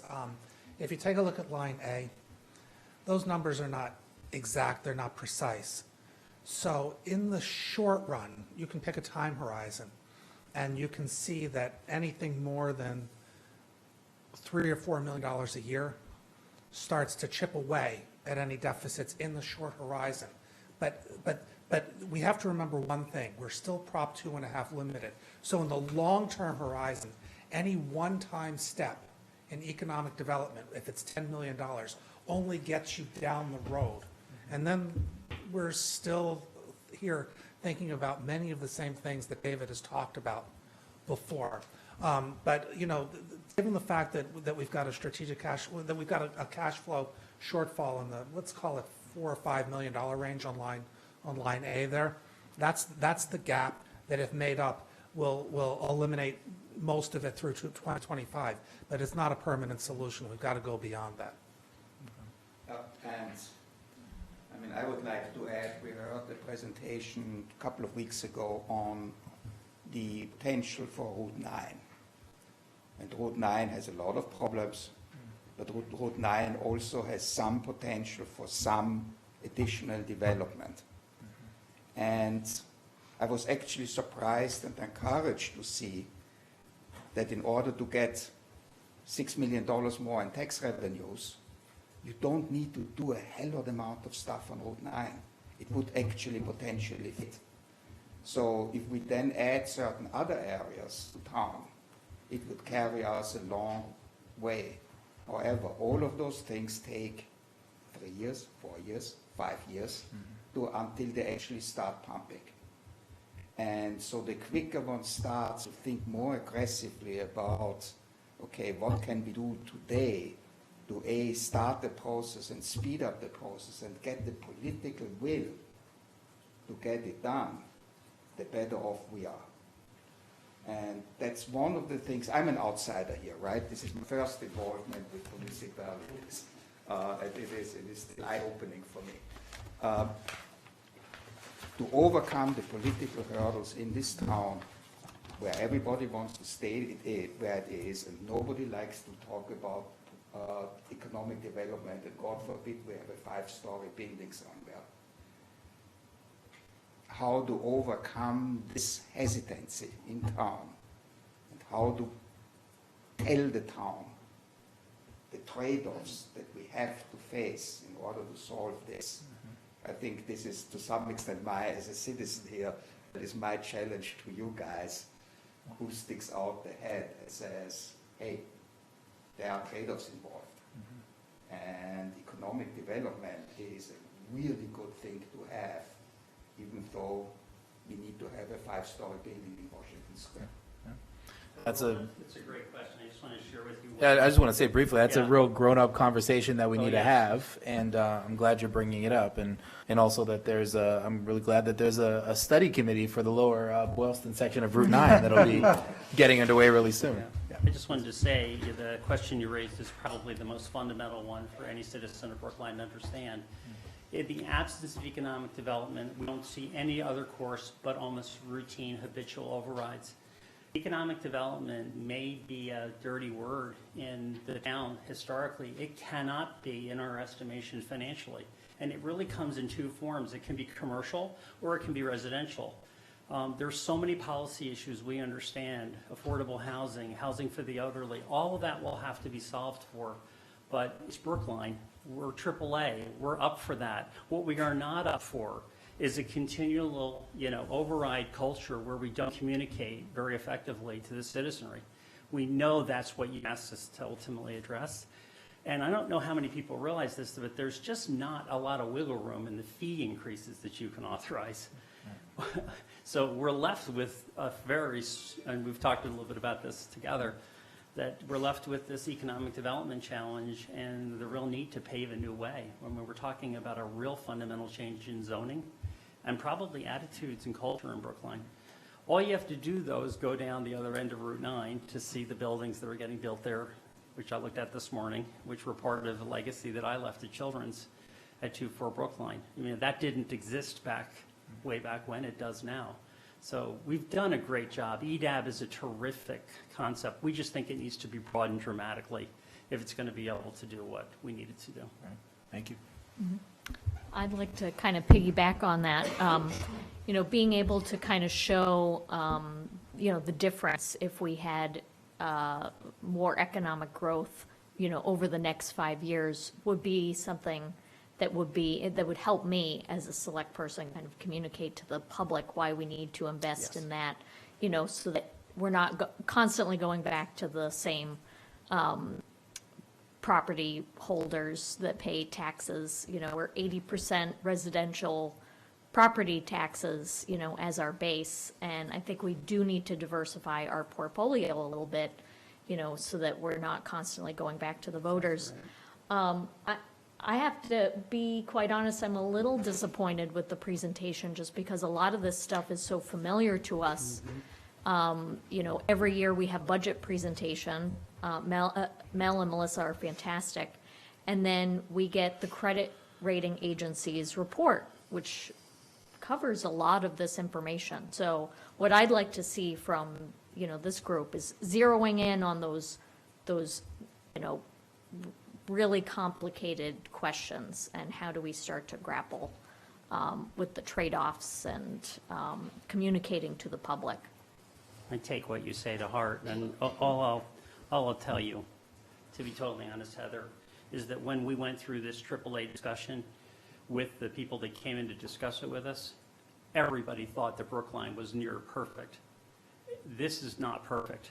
It's not perfect by a long shot. And I will tell you, for one, not to underestimate just how far away we are educationally to the town understanding what this really means. We were not that far away, had the override passed, to moving all of this to single A.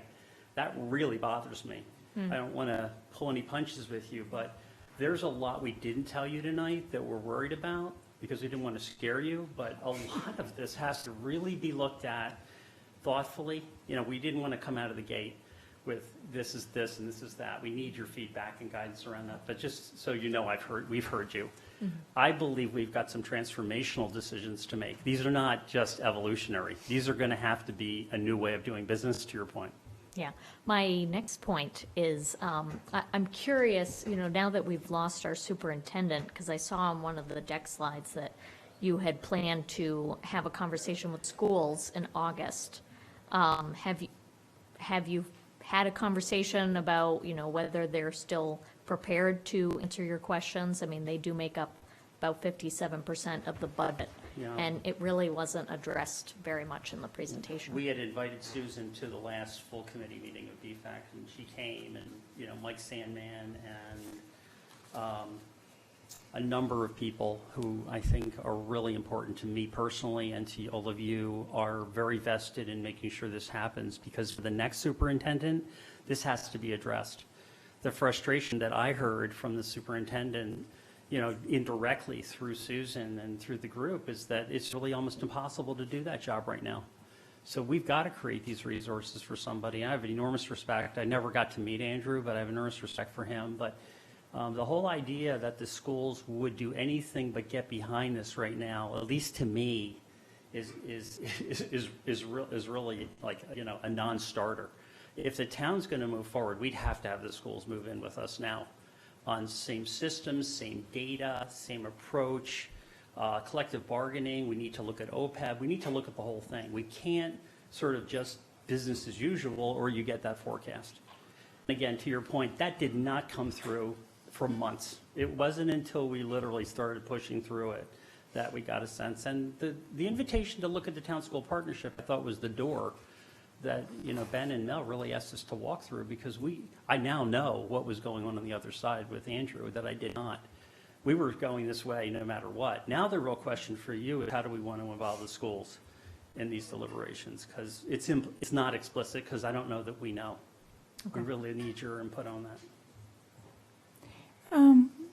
So one of the challenges is to encourage sufficient economic growth. I prefer commercial because we're already bursting in the residential area. But one of our challenges also is that these projects take so much time. And I'm just wondering, were you able to identify any policies that you thought we could modify in any way in order to reduce the time that the projects generally take? Now, they're not all the same, so you'll see, you know, variation. But some of them can take as long as 10 years. Right. And, you know, some of them much shorter, but. We had a wonderful meeting last Thursday, I think, then. And Kara, who's an enormously talented person, monetized value of projects that we've done historically and that what we would do prospectively. And some of those take years. I mean, 5-6 years would be nothing for a major building to be built. Some of them, however, could be done with a slightly streamlined zoning process. So we, I think, are looking forward to making some recommendations for you about what it is that would have to change to speed this up. Because as you said, right now, it would be typically 7 to 10 years before some of these projects would come to realization. And I'm not sure any of us feels that that's appropriate or reasonable any longer. So I'll say that on the slide, there is a public hearing that's going to be held. It's a requirement of the charge that we give you. And fair warning, you will hear a lot about economic development and people's concerns about speeding up the process. I think you are right that economic development is a way of relieving the property tax burden. It's sort of a zero-sum game here. We are very limited in the amount of the ways we can raise revenue. And if it's not economic development, new growth, it's got to be property taxes or state aid or fee increases. So the way to get out from underneath an override or debt exclusion or a year-over-year property tax increase is to allow for new growth economic development. So I'm not telling you don't pursue that. I'm just giving you a little bit of warning about the fact that Yes. you will get feedback about it. I'm struck by something I see on this the proposed financial governance policy slide, and I'm wondering if you can again unpack what it's saying a little bit. I see number 2, and I'm over in the links to the S&P top 10, and number 7 there says, a multi-year financial plan in place that considers the affordability of actions or plans before they are part of the annual budget. So does that mean, is what S&P saying, we have to have a better sense of what something is going to cost us before we do it? So if we say we want to increase the minimum wage for all town employees, and we want to pay them $45 an hour. We have to have a better sense than we have in the past about what that ripple effect is through the operating budget, not only in the current fiscal year and the upcoming fiscal year, but 5 or 10 or even 15 years out. Is that what you're talking about? And it's probably too implicit, to your great point, Heather. We are saying that the most important document for you is not the annual operating budget. It is not that thick book that you get. It's this forecast. Because every strategic decision you make, every major operating investment you make should be modeled for you before you approve it. That includes everyone in town meeting. No one can just say, I think we ought to do a LEED certified school. You can't do it that way. No one could do it that way.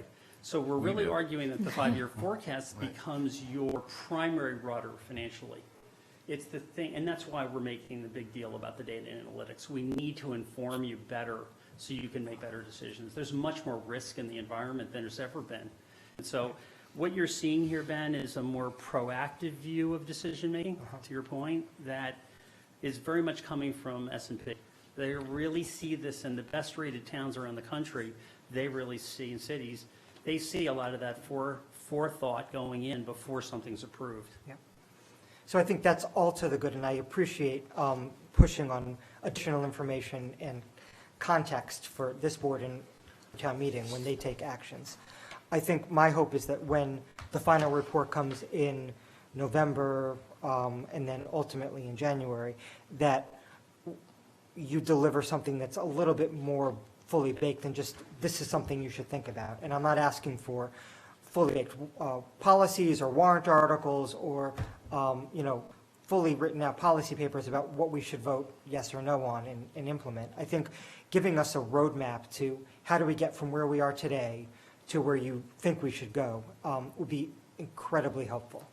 So this is a great start. Put a little bit more meat on the bones and give us the framework in which to have the conversation. I mean, this is just my mind, but it will take 2 or 3 years of select board engagement emotionally and all of this for you to make some of the changes we're going to recommend. I don't expect that this would happen overnight.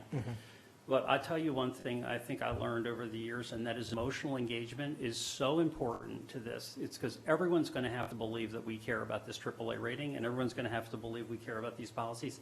Our committee of 11, and I think you guys can say, fundamentally is emotionally committed to getting this presentation to a point where it's useful to you. You didn't ask us to do this for the fun. We all have plenty to do. So I think, Ben, to your point, you're going to get something that's going to be a little controversial. It's just what you would, I know that's kind of what you're saying. We wouldn't have run for this office if we didn't like controversy. Exactly. So I appreciate that support I always have from the very beginning of this process, Bernard, and our discussions. But part of this has to be kind of a realism about it. I mean, it is a town that's governed the way it is, and so it's highlighting for us, I think, some of the fundamental changes that, we know will take some time. But well, I just want, also, I mean, part of this is about more than, I think, getting folks to understand the importance of a AAA rating, but also getting people to connect to the things that the already great services that we have in town and the sort of the enhancement in services that we want to see to our parks, to our senior center, maybe centers in the future, to other things that matter to us around town. If we'd like to see those services enhanced, if we'd like to see them expanded, then we're going to need to be thinking in the way that you talk about, beyond the 1 year, really thinking this long-term way, thinking about economic development. And that means, I wrote down 3 things. You said sort of changes to zoning, attitudes, and culture. And that those are the things that we're going to need to be having some really grown-up conversations about. You're going to see some references to Lexington. Other towns that we believe have actually done some of the spade work for us. And so just so you know, I didn't say it out loud, but there's been really good collaborative work being done, benchmarking work being done with some of the towns that we think, even though we started some of this, like the Town School Partnership, I think we were the place where that started. Other people have picked up on that and are moving it forward. So just to your point, I think it'll help people culturally understand that we're not the only ones doing this. Good. Any other questions? I apologize for having to leave the meeting for another meeting, but I will read the minutes and find out. Watch the video. Watch the video. Or watch the video, better. Watch the video. See how Mr. Franco shows up on TV. I just want to say thanks, and what a privilege it is to work with you this way. Thank you. Thank you. Thank you. Okay, next. Just Okay. go to number 8 first. Okay, let's go back to purchasing. Question of approving the filling of vacancies for the following positions within the purchasing division: buyer, senior office assistant. To Jan Caucus. Thank you, and thank you for your consideration that I was downstairs. Yes, these are, we had a departure from my office. Someone took another position in one of the other town departments. That was the buyer position. So in anticipation of a potential promotion, I'm requesting 2 authorizations to hire for the buyer position and for the senior office assistant.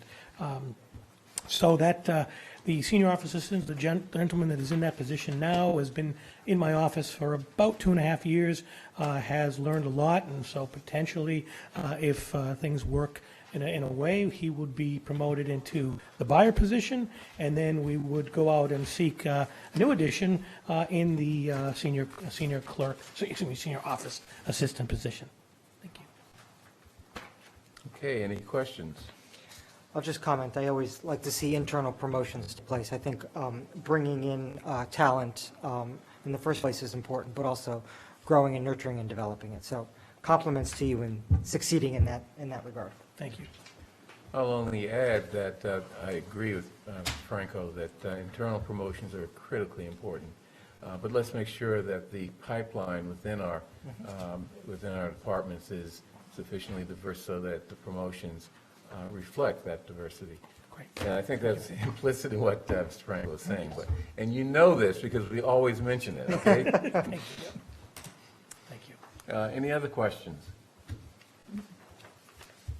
Okay, move approval for filling the vacancies for the following positions within the purchasing department or division. Buyer and senior office assistant, Mr. Franco? Aye. Ms. Heller? Aye. Ms. Hamilton? Aye. Mr. Fernandez? Aye. Chair votes aye. Thank you very much. Okay, next. So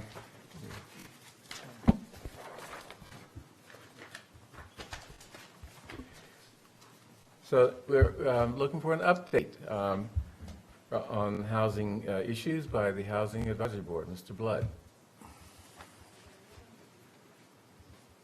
So this is the question of authorizing participation in a municipal engagement initiative with Citizens Housing and Planning Association. I discussed this with Mr. Blood earlier today, and I think the update's very important, but we should defer the actual vote till next meeting so that people have a chance to absorb what they're going to hear, and to give the HAB an opportunity to finish the application that we can look at. Because I think that will help address some of the issues that were presented by in the planning department in their memo to the board. So, well, thank you for having us this chance to give you a little briefing tonight in anticipation of hopeful action on the 6th at your next meeting. This happens to be the monthly scheduled HAB meeting at this hour, so we're happy to have a quorum here as well. Nice you didn't to have notice support. it though, so don't make any decisions. They're scattered, so they don't appear to be too intimidating. So I'm Roger Blood, Chair of the Housing Advisory Board, and I'm here now to ask that the Select Board representing the town of Brookline respond positively to a recent invitation by the Citizens Housing and Planning Association seeking individual communities to apply to join CHAPA's Municipal Engagement Initiative program. There's a number of converging developments that make this opportunity to secure some skilled outside resources especially timely, and I'll just mention several of them briefly. First of all, the Metro Mayors Coalition of 14 communities, where Brookline is represented by Mr. Kleckner, is progressing to the point where the municipality are going to be expected to increase their local active engagement in goal setting and tangible action as part of regional affordable housing and housing production initiatives. So that's ripening. The second is the Governor's Housing Choice Bill is likely to pass this coming year, and the legislation carries significant implications for Brookline. not only with regard to affordable housing and housing production, but also for broader policy questions relating to planning and zoning. Third, Brookline is likely, although not guaranteed, to reach its Chapter 40B 10% safe harbor sometime during the next calendar year. This, too, will trigger needed policy discussion, including public engagement, regarding how the town should proceed in setting and implementing its post-40B 10% affordable housing goals. Fourth, the town's housing production plan, originally prepared a couple of years ago to fulfill Chapter 40B requirements to secure temporary safe harbor status, is now the town's operative housing production document, or I should say it still is. So now a couple of years old, the HPP, the Housing Production Plan, it's really ripe for review and revalidation going forward. And this, too, will require some serious public engagement. And finally, though not least, other local entities beyond the Housing Advisory Board have both mission-based interests and unique perspectives relating to affordable housing and housing production. And these entities all want and need a seat at the table, so to speak, as the town addresses these important housing and planning-related issues. These groups, all of whom have expressed support for the town to apply for this CHAPA Municipal Engagement Initiative, and most of them have actually taken formal votes in support of your going ahead with this, include the Diversity, Inclusion, and Community Relations Fair Housing Committee, the Economic Development Advisory Board, the Brookline Housing Authority, the Brookline Improvement Coalition, which is now our home-based CDC that they've been recently certified, and Brookline Community Aging Network, or BCAN. If approved by CHAPA for this this staffing grant, our town would receive significant and needed staff support at no financial cost to help advance the town's affordable housing and housing production plans and goals. The broad purpose of securing such a non-financial grant of consulting and staffing support would be to plan and execute a program of public engagement, coalition building, goal setting, and policy refinement for affordable housing creation, and something that's a bit new for the HAB, overall total housing production, our part for the region, so to speak. The deadline for submitting this CHAPA Municipal Engagement Initiative application is August 8th, 2 days after your next meeting. So as Chairman Green mentioned, there's no Select Board action needed this evening. We're here just to give you a short briefing in the hope that you'll be comfortable voting to approve this application at your August meeting. We've been working on the actual draft application, and there should be no difficulty in our having an action-ready package for you in advance of your meeting on the 6th. For those of you that are familiar with the team of consultants who helped us and helped the town staff produce the town's housing production plan a couple of years ago, I see some resemblance between that outside paid team and this prospective free consulting team. The prior group provided both useful guidance and a skilled facilitator for a series of public forums, and that's what we envision this group to do also. Finally, I just conclude by saying this opportunity seems very well suited to the role that we need now. Without them, I think that we, the town, will face a staffing need that will be very challenging, perhaps even more challenging to meet if we had to do all these things internally, even with our volunteer boards. We do need to be sensitive that this Municipal Engagement Initiative work does not create excessive demands on the planning department staff. The MEI director, who I spoke with at some length, says that her teams are quite self-reliant, not just on policy, but on basic logistics. I'd finally add that individual HAB members have also offered to step forward, in addition to myself, and provide ongoing support to this prospective outside team. So that's our pitch for now, and happy to answer any questions. I know you have a busy agenda.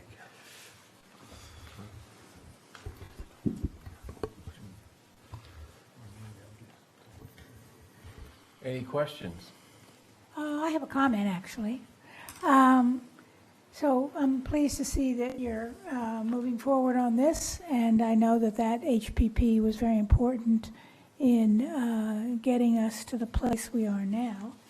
I do notice that in your report of your discussion with, I guess it's Dana LeWinter? Yes. Is that correct? She says she seemed to have a perception that there's active opposition to affordable housing in Brookline. And I know that this is nuanced, and it's easy to say if you oppose a particular project that you're opposed to affordable housing, but I don't believe that's accurate. I think what people in this town are concerned about is that developers buy small parcels of land, postage stamp size, if you will, and then put a building on every square inch so that there's no green space, no breathing room, if you will, around the building. It's very high, it's out of sync with the neighborhood. That's what people are objecting to. They're not objecting to affordable housing. They're objecting to the way that affordable housing is played out in Brookline because it is put on such small parcels and it tries to maximize profit by squeezing out every inch of a building on every inch of a tiny parcel, in essence. So I just want to make that comment, and I hope that you will help to correct the impression that she has.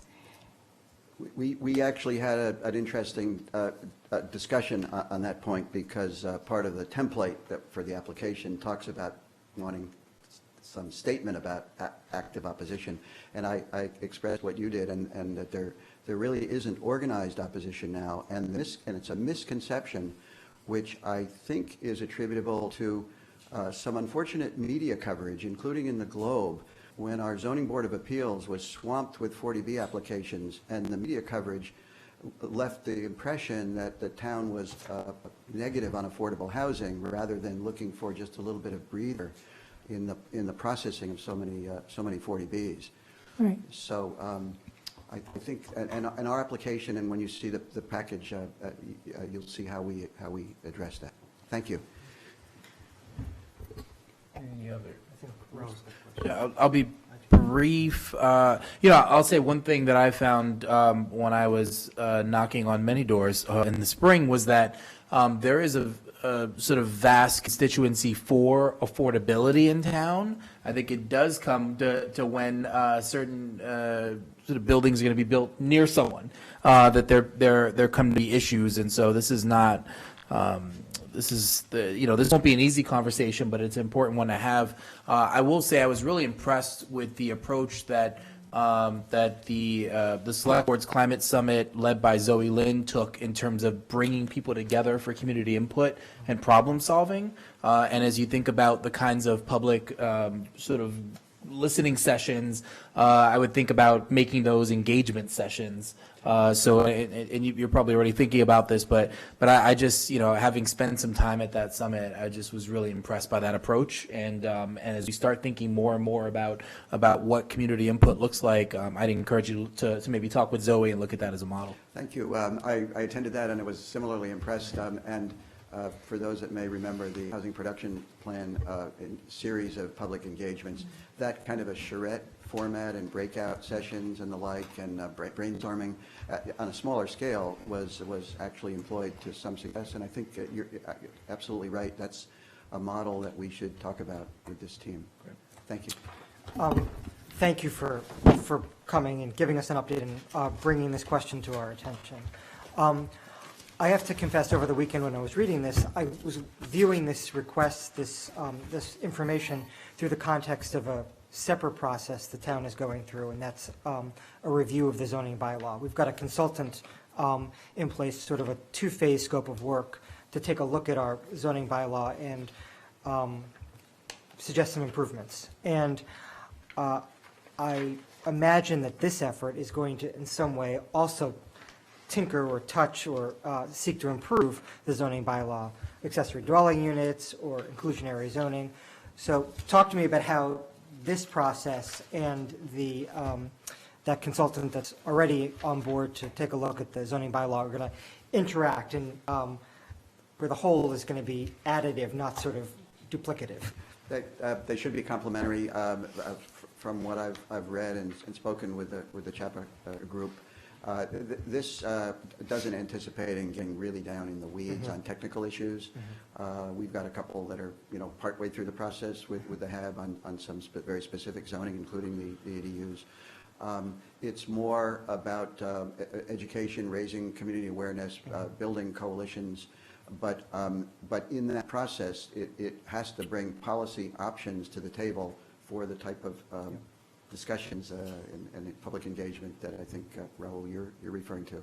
So the options will be there, but they're not going to be, in this instance, technical consultants. They do offer a range of different possibilities, but for our purposes, no. Thank you for the clarification.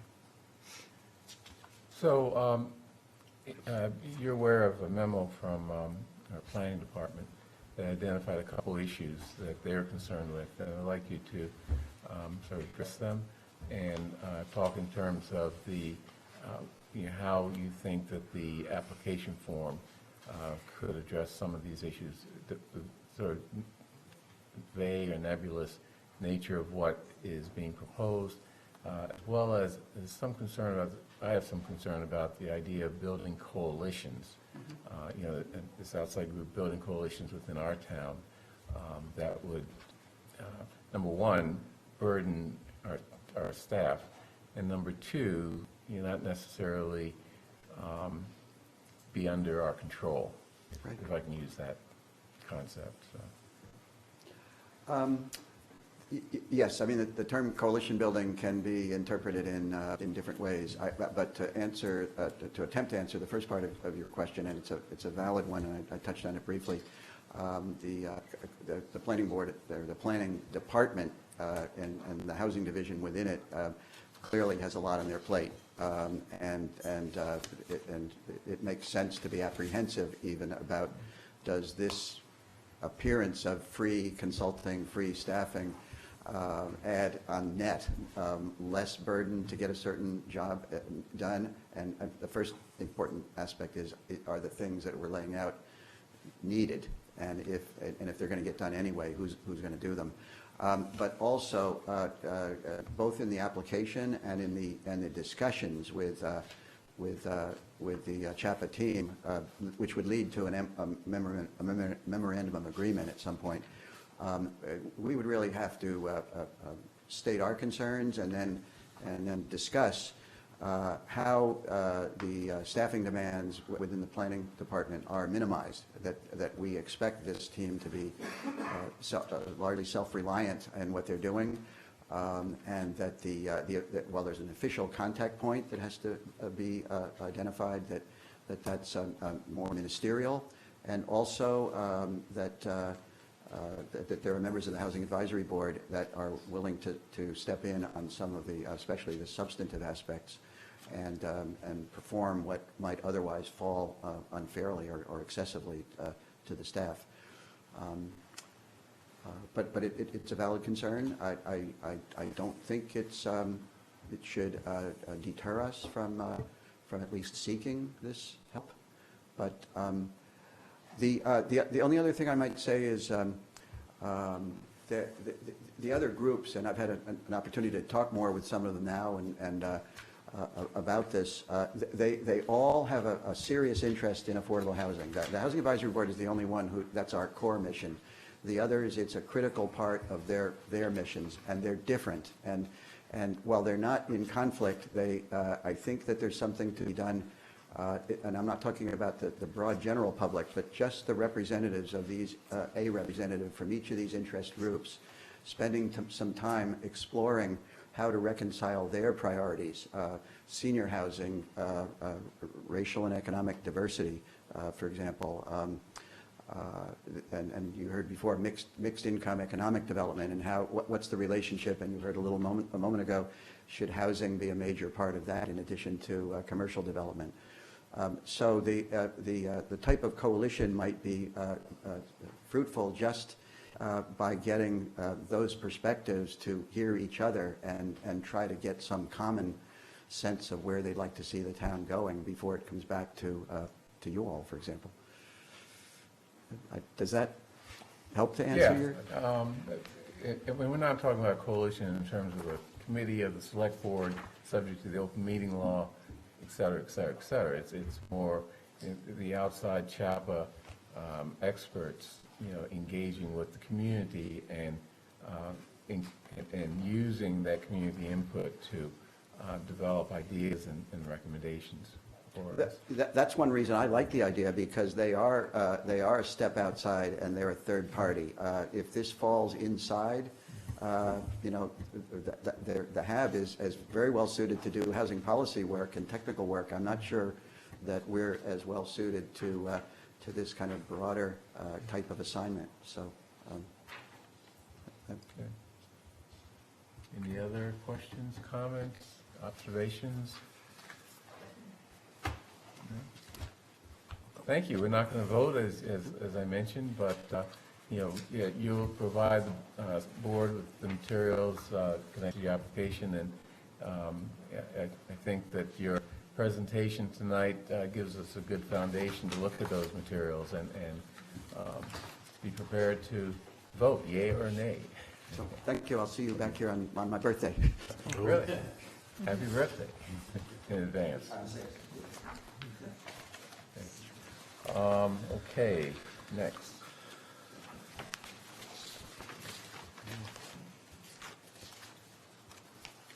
Mr. Crane, so e-scooter update. Scooters.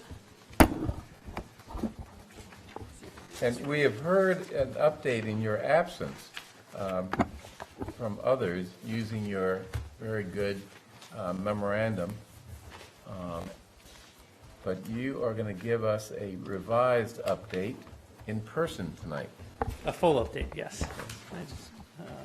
Or more, more expanded. Just let me log in here. Apparently it logged itself out.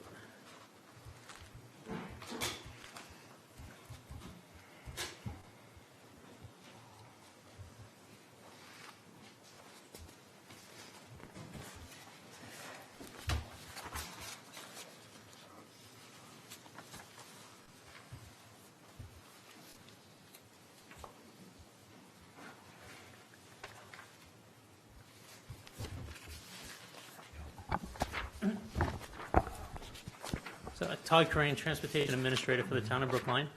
We are almost 4 months through our 8-month e-scooter pilot program. As you remember, the board approved it to operate from April 1st to November 15th.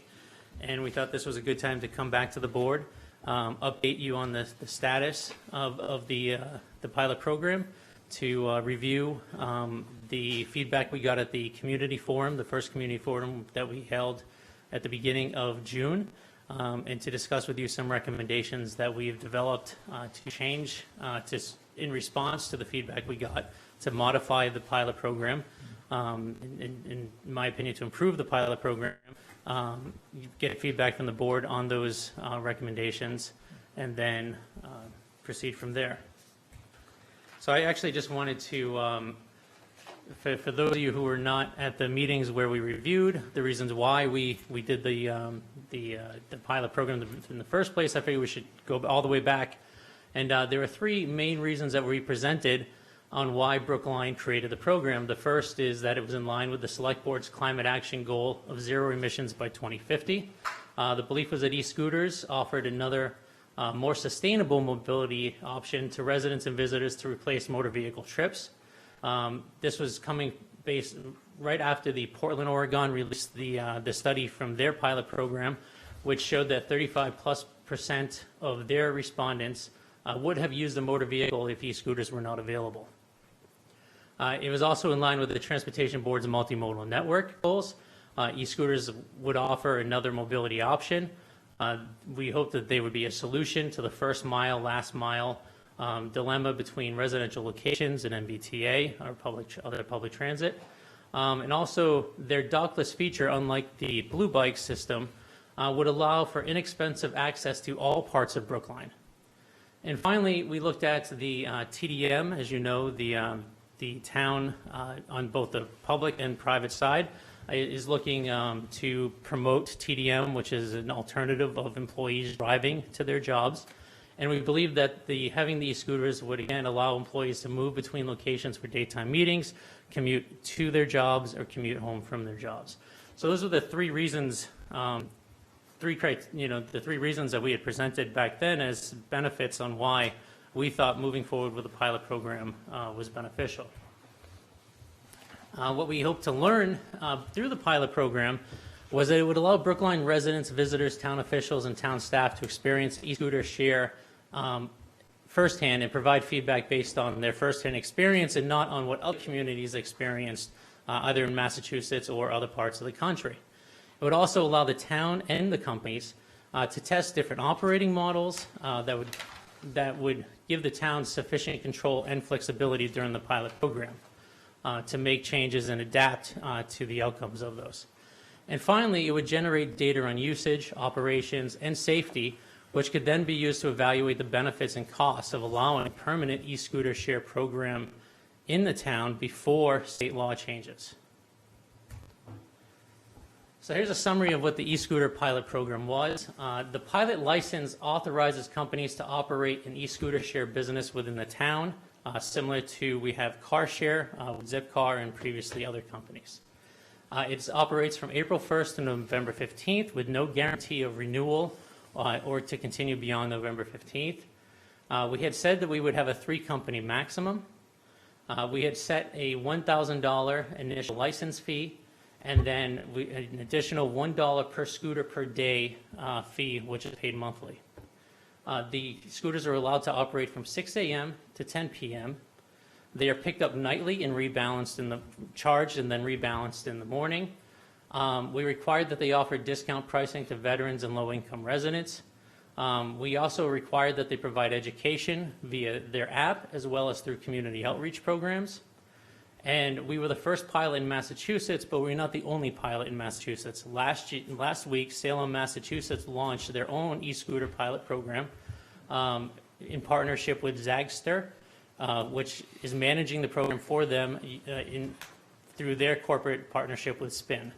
So Spin is now operating as the sole scooter provider with Zagster in Salem, Massachusetts. So there's now 2 pilots operating. So what are the user expectations that we had set up? You saw the company expectations. For the user expectations, we set, essentially 4 core rules. The first is that it was supposed to be 18 plus only. The reason for that, the company supported 18 plus only is because in order to sign up the app, you have to sign essentially a binding contract. And in law, you need to be 18 in order to do that. That we believe that we require that you wear a helmet for safety's sake. We banned riding on the sidewalks to protect pedestrians and require them to operate where in street, in bike lanes, mixed-use paths, etc. only. And we require that they park in manners that do not block handicap ramps, handicap spaces, and leave at least a minimum of 4 feet on the sidewalk for pedestrian path of travel. Here's some usage data so far to date. This is a little bit different from your memo because I pulled these numbers as of today. We have had 76,500 plus trips to date. Those trips have accumulated 82,000 plus miles traveled. When you consider that the town is only 6.8 square miles and that for the most part, these scooters are traveling only within the town, that's a very extremely high number. The users have logged 17,500 plus hours traveled. Again, when you think about trips on scooters, we're not thinking in hours. It's easier to track hours. However, trips are usually minutes. So when you break that down to the amount of minutes that they're actually spending, it was 1.05 million minutes that users are spending on these scooters in 3.5 months. For unique riders, one company has 17,000 plus unique riders, and the second company has 12,000 plus unique riders. Even if you assume 100% crossover, the unique riders is greater than the equivalent to 29% of the town's total population. So that's over, 30% of the people who are riding the scooters equals 30% of the town's total population. The average trip is 9 minutes or 0.8 miles. With respect to accidents or crashes, we've had 2 motor vehicle on scooter accidents, or crashes, I should say, where motor vehicles struck people riding scooters. And we've had 4 single scooter accidents, and these are scooters got into an accident with user with no involvement from another vehicle or cyclist or another scooter. There are 2 companies who are currently licensed and operating, that is Bird and Lime, and there's a 3rd company that has applied and is pending action on this board, and that is Spin. So where are e-scooters traveling in Brookline? Essentially, where you see, this is only for the month of July. So this is only looking July to date. Where you see red is where the scooters are traveling. The darker the red, the more trips that have taken place on that road. So what you see is scooters are traveling on almost every single street in North Brookline. They are now actually penetrating over to the Pill Hill, Whiskey Point area, as well as to the Chestnut Hill area, and we're now seeing evidence that they're going all the way to South Brookline as well. So they are expanding their geographic reach less than halfway through the pilot program. You can also see that there is a strong desire for a more regional system. Although the Bird scooters are programmed to stop dead at the border, the Lime scooters allow you to proceed, and then they go into maintenance mode as required by our license agreement. And you see that there are people traveling, using most likely for work purposes, commuting into the financial district, downtown Boston, Cambridge, Roxbury, and other locations via scooters. So there's a very strong usage, and this is one of the ideas, concepts why the dockless allows this, is that if you were confined to a dock such as the Blue Bike system is, you cannot get this type of penetration into the residential areas. So a lot of people seem to be violating the requirement that they remain in Brookline. No, it's not a violation. What our license agreement says is that they can take them outside of Brookline. However, the minute they end the stop, they end the ride, that scooter goes into maintenance mode and is retrieved by the company and brought back to Brookline. Okay. Now, our municipal partners, Boston, Cambridge, are aware of this. They have not complained, 3.5 months into, they have not complained about any issues with Brookline scooters winding up in their municipalities because, again, they're winding up in maintenance mode and being retrieved right away by the companies. So why are people using e-scooters in town? Bird did a survey before the community forum of their users. And what that showed of the respondents was the purpose of the most recent trip. 28% were using them to run errands or appointments. 25% were using them to travel to social activities or shopping or night meetings at town hall. And 18% were using them to commute to and from work. So these numbers show that there is a large number I believe the total number of was 73% of respondents were using them for commuting purposes and not for social, leisure, or fun, which is some of the beliefs that were communicated of, these are fun things and people are just using them for fun. They're not actually using them for real world transportation reasons. The numbers show that they are. Why use an e-scooter instead of other modes?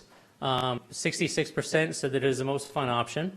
60% said it's easiest and fastest option. And 20% said it helps the environment / air quality.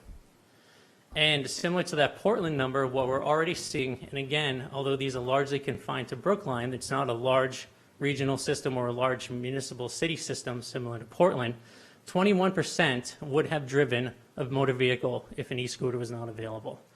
So 3.5, actually at this point it was only 2 months in because this was done at the end of May. We're already seeing 21% of users saying that they're choosing an e-scooter over a motor vehicle trip.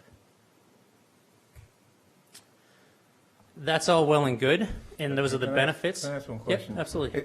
I don't see up there any information as to the age of users. Do you have that? No. So one of the things that we in our license agreements with the companies, as well as this type of nationwide and even over in Europe, the companies do not collect or share with any partners any identifiable demographic information for privacy reasons.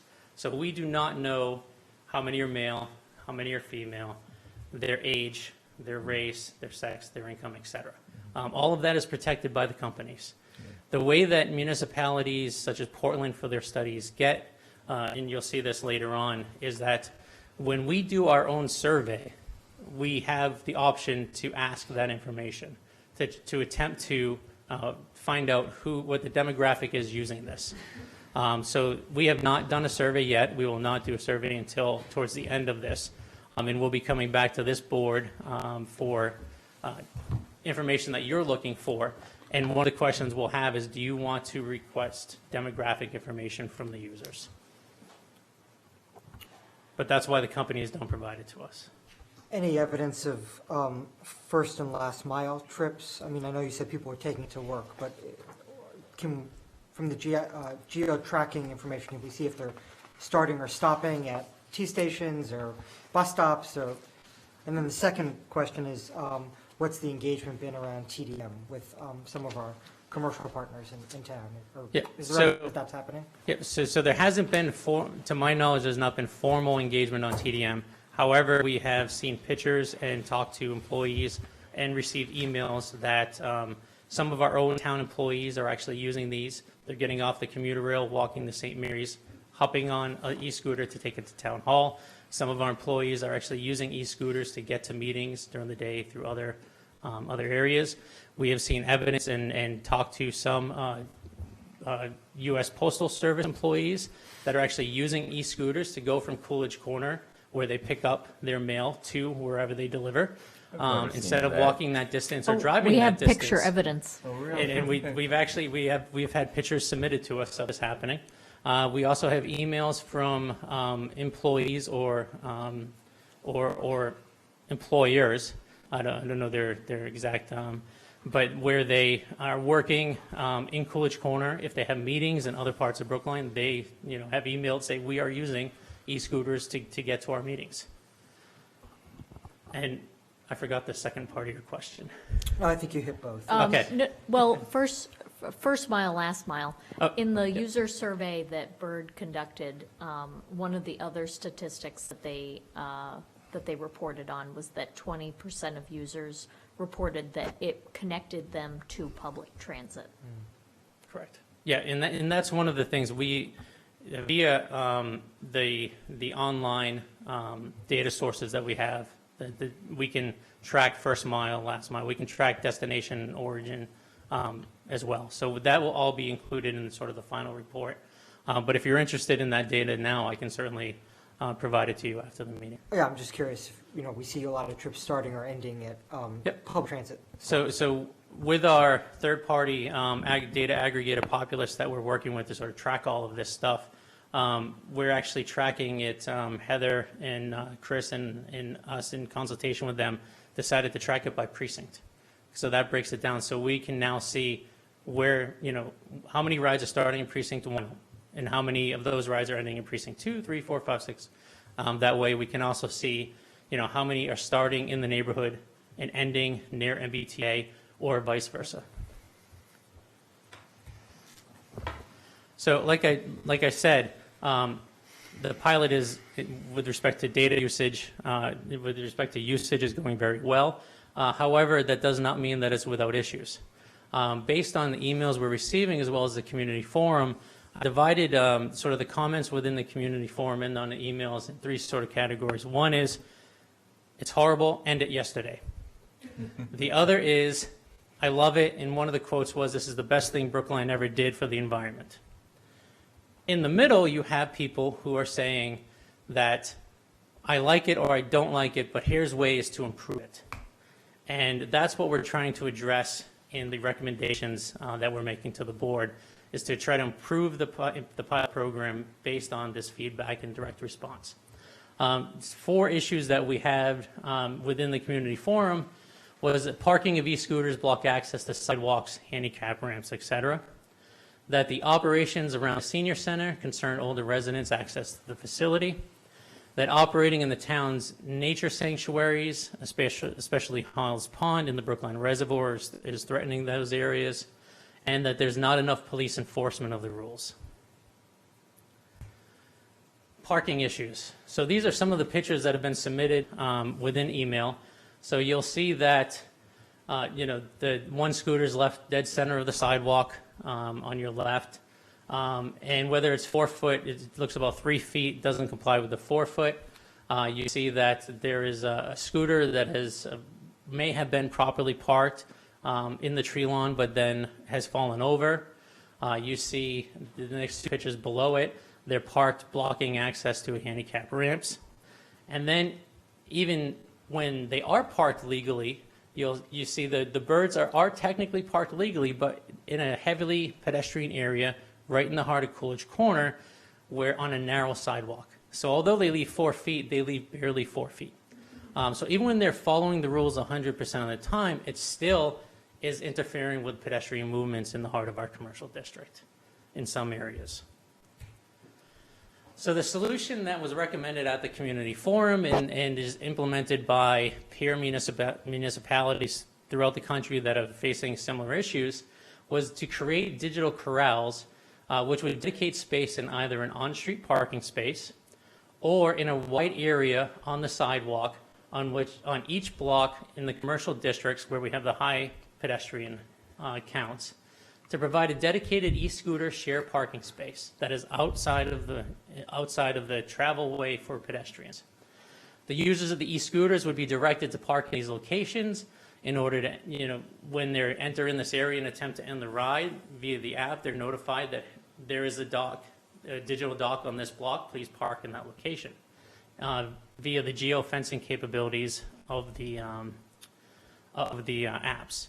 All 3 companies, Bird, Lime, which are currently operating, and Spin, which is under consideration, all have the capability to do this, are doing it in other municipalities.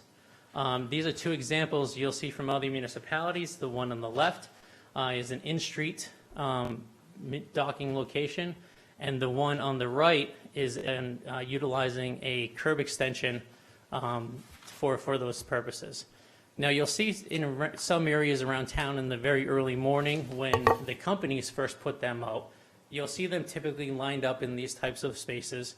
The most common one for if you're coming to Town Hall, right out here in front of the public library, we have 2 curb extensions there to keep cars up from parking right up on the driveway. And you'll see 6 or 7 scooters lined up perfectly there, out of the way of pedestrians, but utilizing that extra space.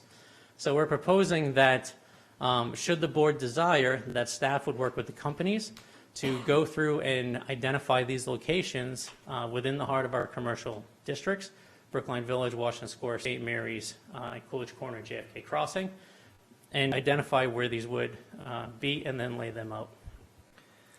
And have the companies geofence them within their app. Excuse me, Todd, while you Yep. have that picture up, are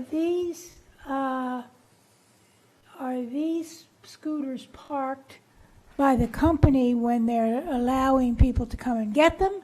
Or are they parked by people who are just, putting them in haphazardly as they do on the sidewalks now? So I can't speak to the pictures. This demonstrates what the goal is. So whether it's being deployed by the companies in the morning or the user who is riding into that area, we would identify the location with pavement markings, and then they would park them in those locations. And what do you expect to do in the neighborhoods where people are leaving them? I've had them leave on the sidewalk next to my house, blocking the sidewalk, that kind of thing. So that's going to, when I get a little bit further in. So people won't be able to leave them in the residential neighborhoods, is that what you're saying? No, they will still be able to, because they're dockless. they will still be able to ride them into the residential neighborhoods, and they're expected to park in compliance with the rules, which is But in they the don't. tree lawn. I understand that. That's why I said, if we go a little bit further, you'll see some of the recommendations to get to, more user accountability is what I call it. So I want to stay on this. I'm sorry to hold you up. I just have two clarifying questions here. So I know the slide says users will be directed to park. Does that mean they can't end the ride until they park in the designated corral? So the technology, because of the geofencing, relies on GPS, and depending on the size of the buildings and the area, we cannot get to an exact location within the corral. It could be 10 feet off the corral. The GPS would say it's fine, or recognize it as it's 100% in the corral. So we're getting them as close to the corral as allowed via the GPS. So presumably, capability. there's not going to be a corral at one end of the block, and a user will be able to end a ride at the opposite end. I mean, No, that would be too far of a variance. And then my second clarifying question is, what happens when the corral is full? So I'm thinking about that Coolidge Corner photo that you showed where it's, I don't know, 7 scooters lined up. Yep. Let's just assume that 7 scooters don't fit in one of these digital corrals. Right. So- What happens in that case? So we're going to be working with Populous and seeing how many scooters are getting parked in each block, and then doing an appropriate amount of based on the data.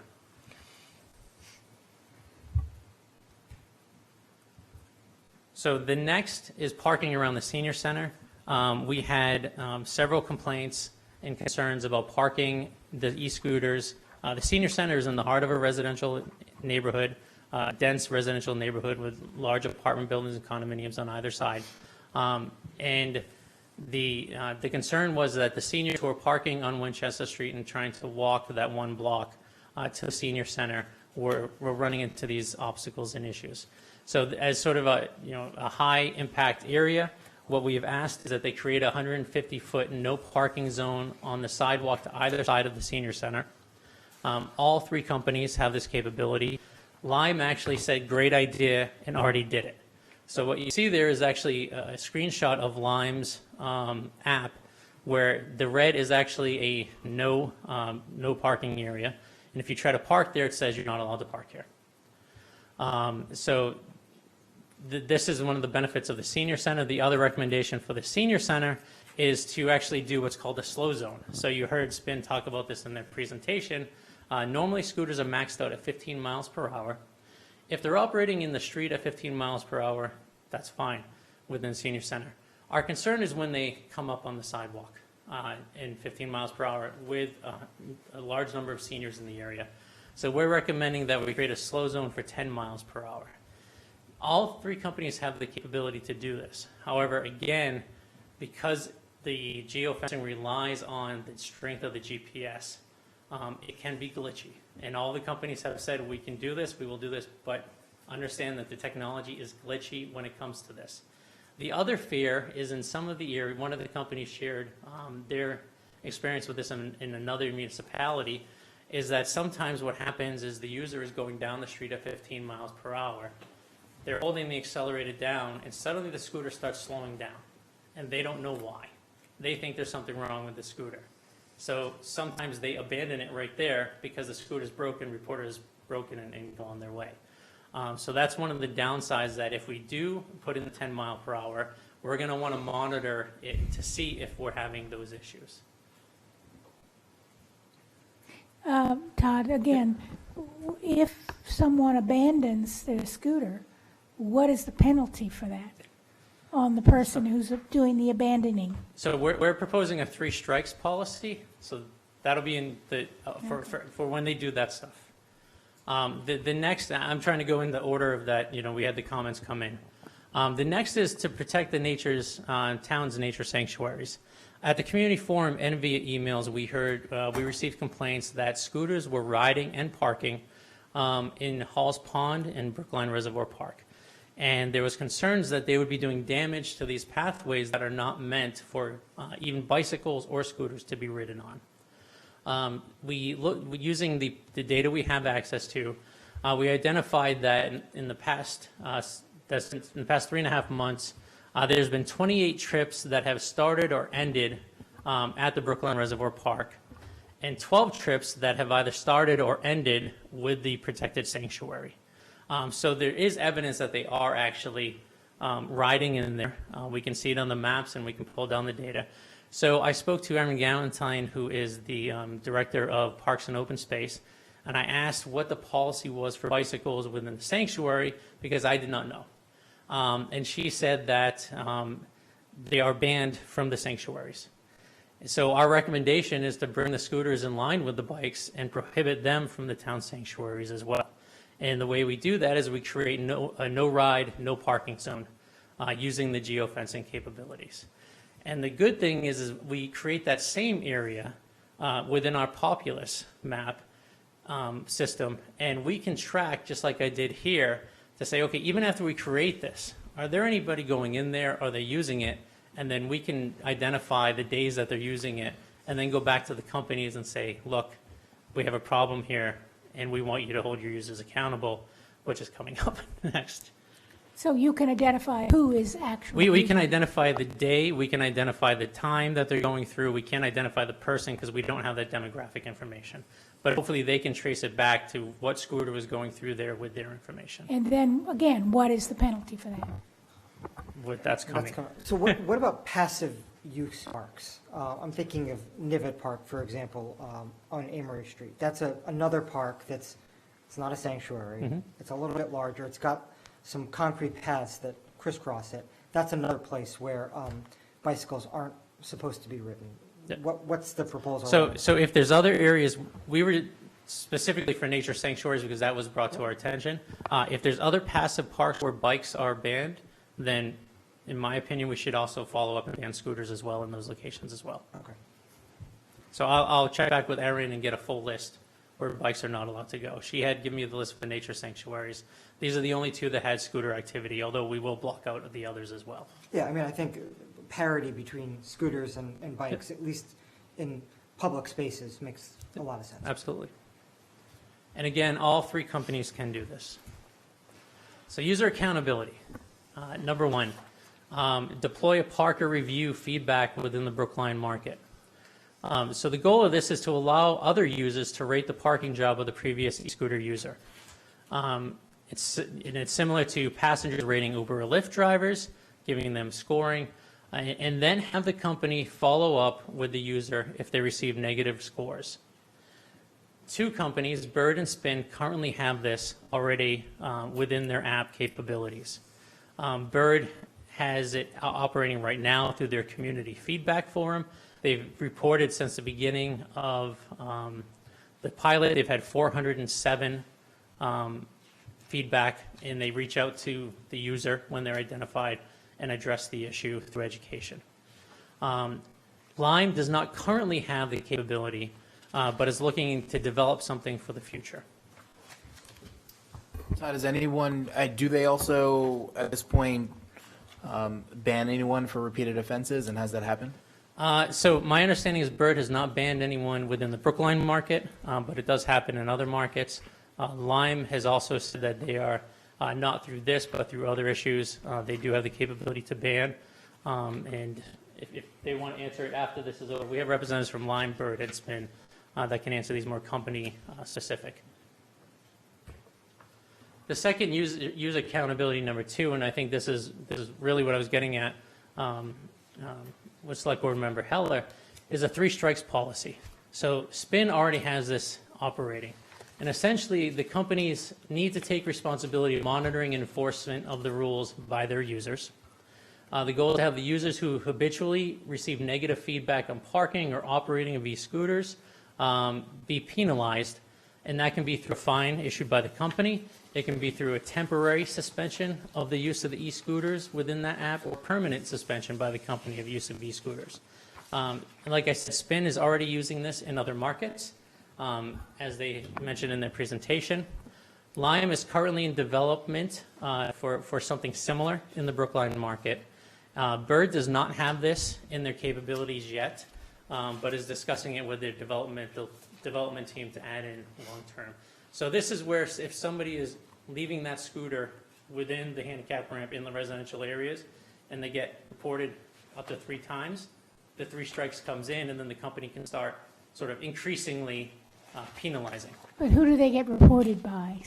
Todd? I mean, that's the problem. So typically what happens is, as it does right now, if you have the parker feedback in line, then the next person using that scooter can report them.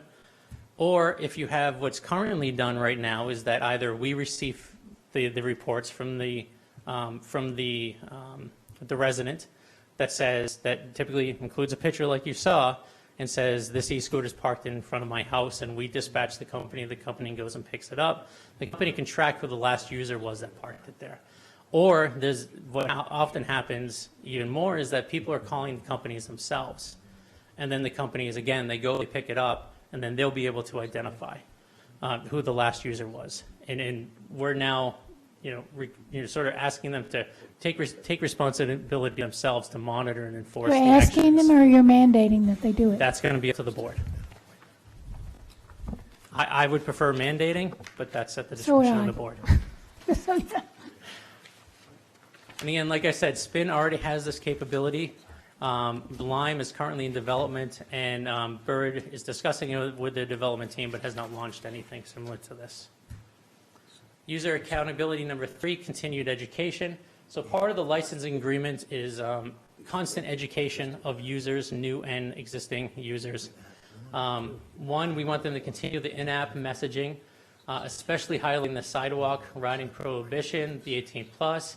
Sorry, apparently my presentation went a little crazy here, and the helmet use, which are the 3 rules, the 3 main rules of the pilot program. You'll see the in-app messaging that's currently used. The one on the right is always wear a helmet. This is randomly pops up every certain amount of times you actually log in. It pops up this screen that says always wear a helmet. On the normal screen, 24/7, when you first open it, you'll see that it says no sidewalk riding, use helmet 18 plus, right on the screen every time you open up the app. So these are things that are happening now? Yep, these are things that And are they've been happening now. happening since the beginning of the program? No, so these are things that we've been asking them to add consistently through. But we know that, at least right now, we know they're not working.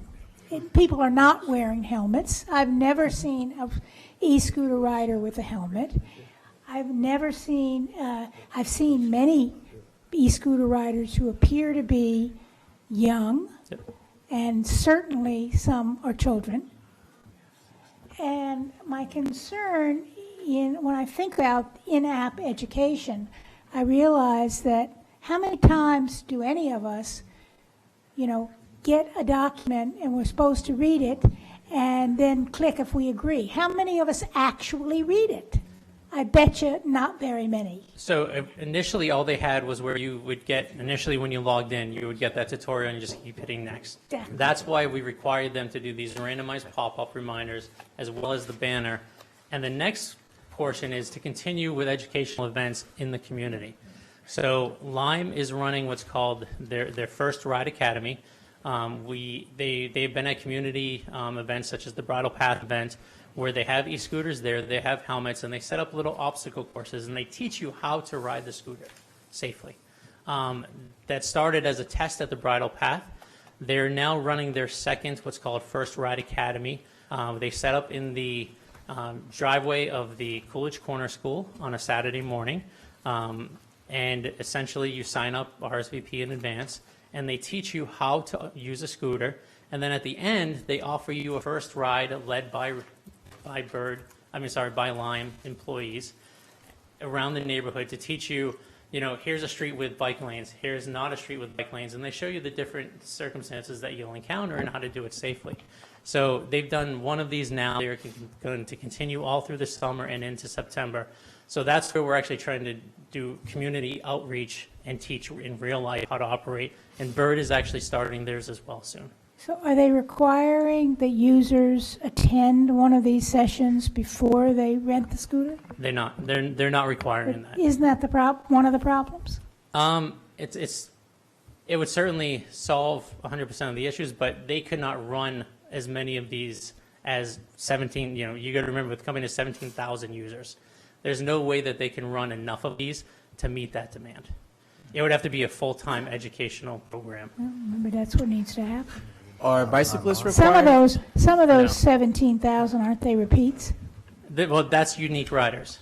And so no, those are not repeats. It's 17,000 unique riders one company has. But to get to, Select Board Fernandez's point. Well, for our question blue was, for bikes- those that didn't hear it, are cyclists required to wear helmets in Massachusetts? No. So cyclists are required if they're 16 or younger.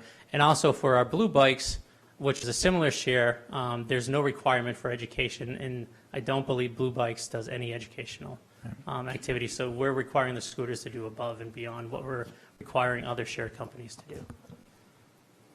Well, but the companies require that they wear helmets, and we don't see anybody wearing helmets. So it's obviously an ineffective requirement, and the question is how to make it effective. Well, that's our requirement, isn't it, as a town? No, it's- Yes. And we don't, I mean, that's something that we've required. My comment was really related to Select Person Franco's comment earlier about us, if we're going to treat these like bikes.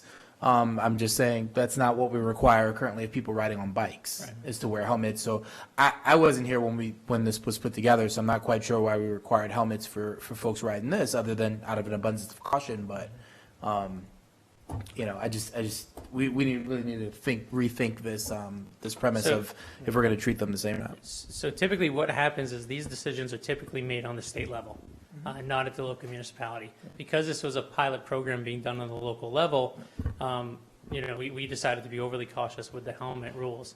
I will tell you that the state legislation moving through the three main bills, one submitted by the governor, one submitted by Senator Boncory, who is the Senate co-chair of the Joint Committee on Transportation, and one submitted by the MAPC. The MAPC makes no recommendation on helmet usage. The governor and Senator Boncory's bill both require for 16 and under, so they bring it on par with bicycles. So it is likely when state legislation gets passed, the requirement for helmets on the state level will actually not be for e-scooter users over the age of 16. And yet the recent report by the CDC says that, almost 50% of the injuries are serious head injuries, and that they could be prevented or lessened by the use of a helmet.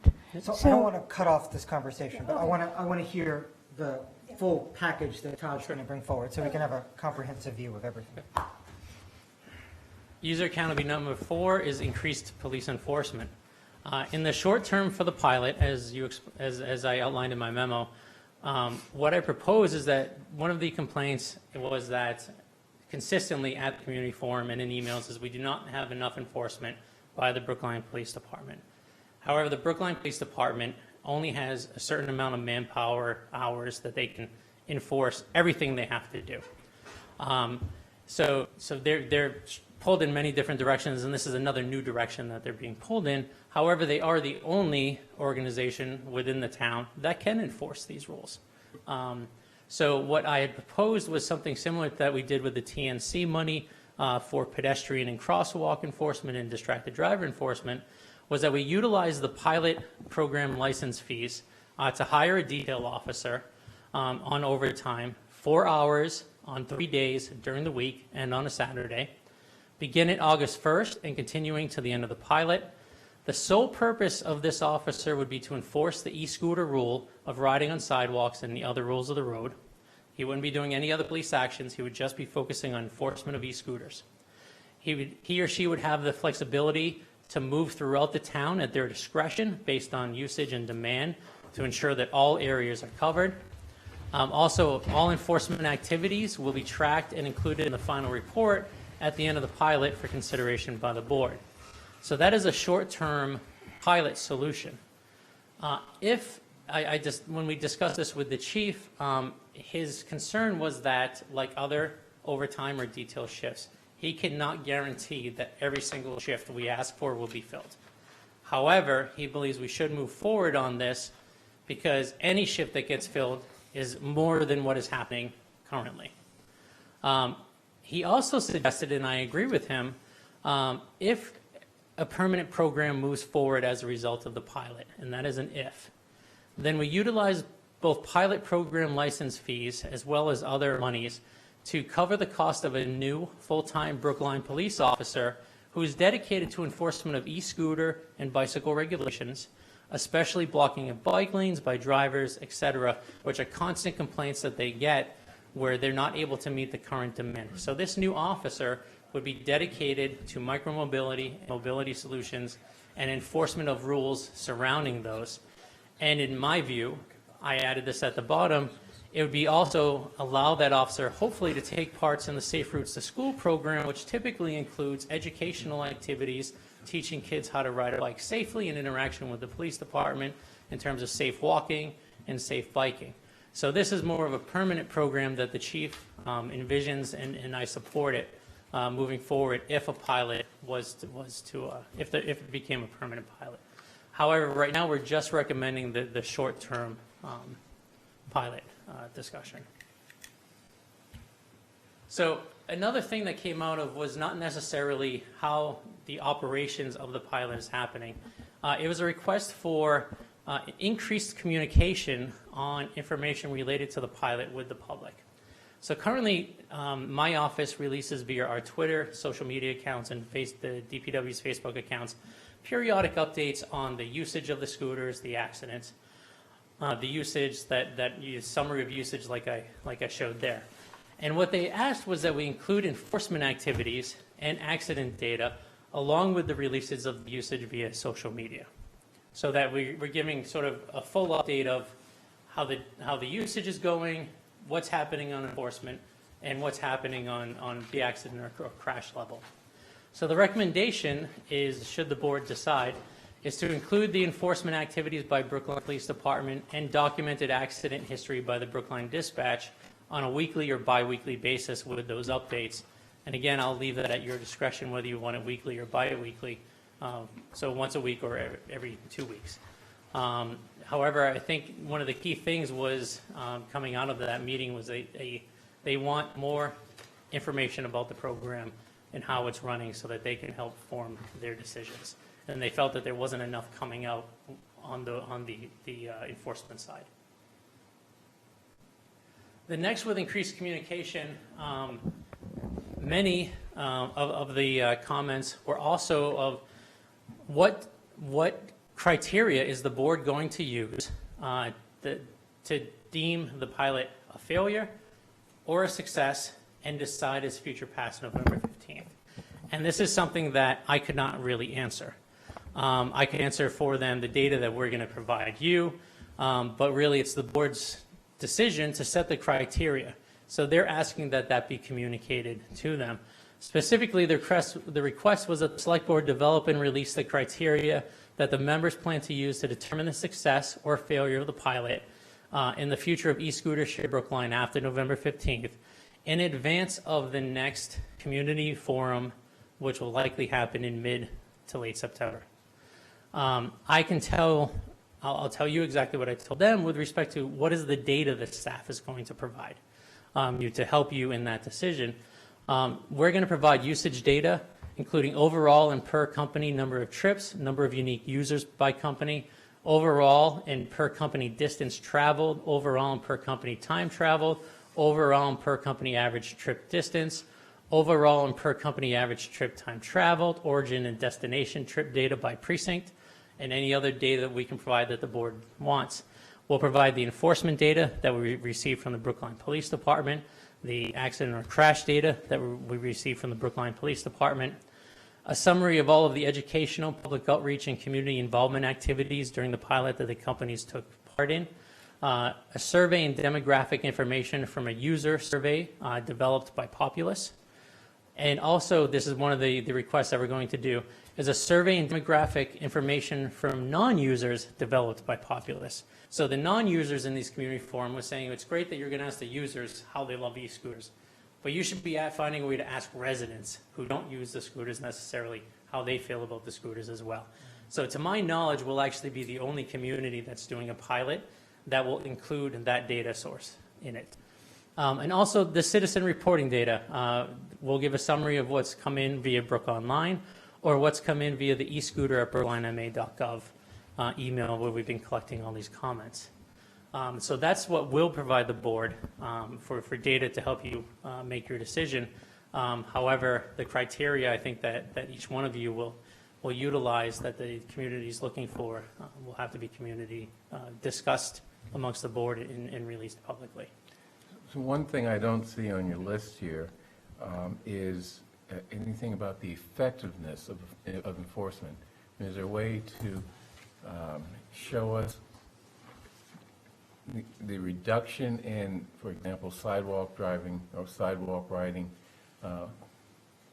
over time, as we increase enforcement, reduction in complaints about improper parking, and maybe even reduction in non-helmet use? I mean, if that's, is there a way that we can get a sense of that so that we can say, we've implemented enforcement actions and they are working? So we can certainly do the number of complaints coming in on various issues. But we have no capability of knowing whether somebody, as they're driving down the street, is operating on the sidewalk or in the street. So it would be anecdotal, information. And depending on who's providing it, there could be a spin one way or the other.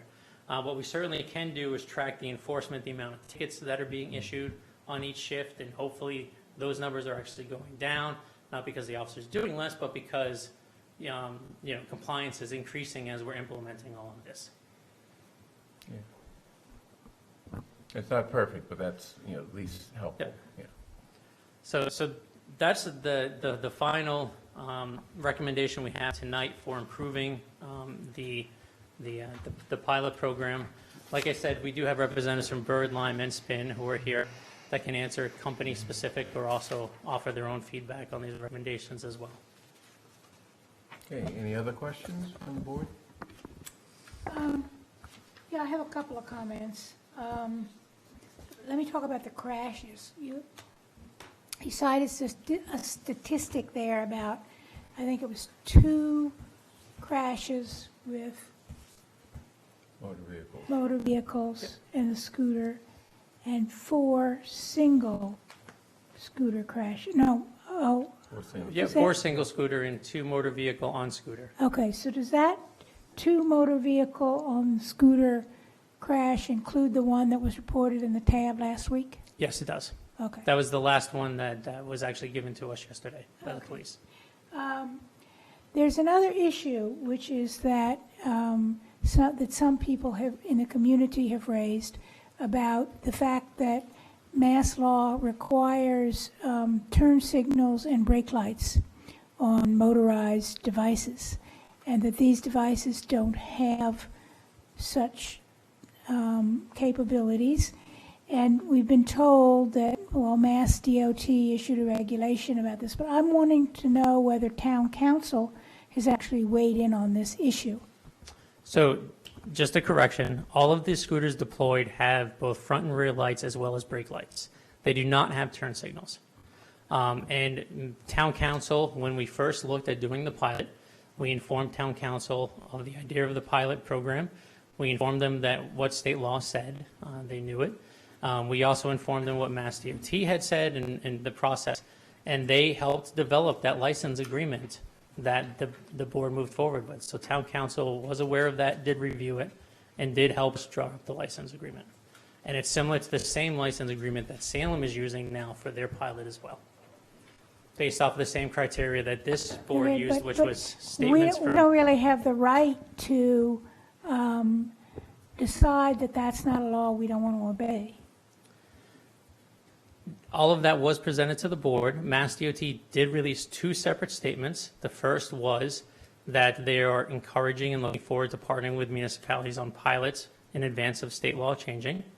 And 2, from their legal team, it said that the state law was never meant to apply to this type of device. It was meant for mopeds, when mopeds first came out in 2011, and they started showing up on the roadway.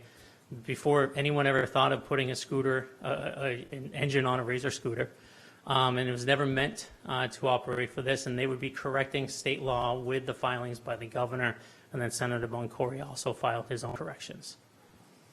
So there are bills which are trying to correct this? Yes, there are 3 bills that have been filed. They've already had their hearings before the Joint Committee on Transportation. One is from the MAPC, in the municipal communities, including Boston, Cambridge, Somerville. The second in Brookline. The second is from the governor himself, and the third, and Secretary Pollock, and the third is from Senator Boncory, who is the Senate co-chair of the Joint Committee on Transportation. I'm told that it is moving its way through. They're going into informal session now, but they expect these to probably come out in September. So you mentioned they have rear lights and front lights, but you didn't mention brake lights. I said brake lights. They have front and rear Okay. as well as brake All right. lights. All right. The only Well, thing they don't have are the turn signals. I certainly would not want to go into a permanent arrangement unless that issue is clear and that state law is clear on the issue. I don't think we have the right to say, you know, this doesn't apply. I mean, Mass DOT may think that doesn't apply, but the definition is very clear, and I'm not comfortable with that. In addition to which, it is a safety issue. So, I mean, there are significant numbers of crashes. Luckily, we haven't had them in Brookline, but the CDC has reported on them. And there have been people who've been killed very tragically. Nashville recently stopped their program because somebody was killed. So They're actually bringing their program we back. we don't want that to happen here. We want to have those safety measures in place. So Nashville is actually bringing their program back in a more structured manner, similar to what Brookline did for our structured system. The intent of the pilot was to end and wait for state law to change. We thought state law would most likely change before the pilot ended. But our goal of the pilot was to experience this on Brookline's terms while we wait for the state to set the criteria and operational requirements of e-scooters. So will they use turn signals or not? I will tell you that only one of the two bills, and it is the one that is not likely to move through, requires turn signals. The other two do not require turn signals. They require the front and rear brakes, the front and rear lights, as well as the brake light, which all of these scooters comply with. So, Go ahead. Do you want to ask about that issue? it was related to that. Do we have anything other than an oral statement from town council regarding the program? So Do town we have anything council, in writing? town Not necessarily- council drafted along with us the license agreement and signed off on the license agreement. And is there somewhere where they say that this comports with the law or anything along those lines? No, they reviewed the license agreement and they said it is okay to move forward with this. Okay, so as a board, we can rely on our town council until, some other authority overrules them. I mean, that and other courts, so.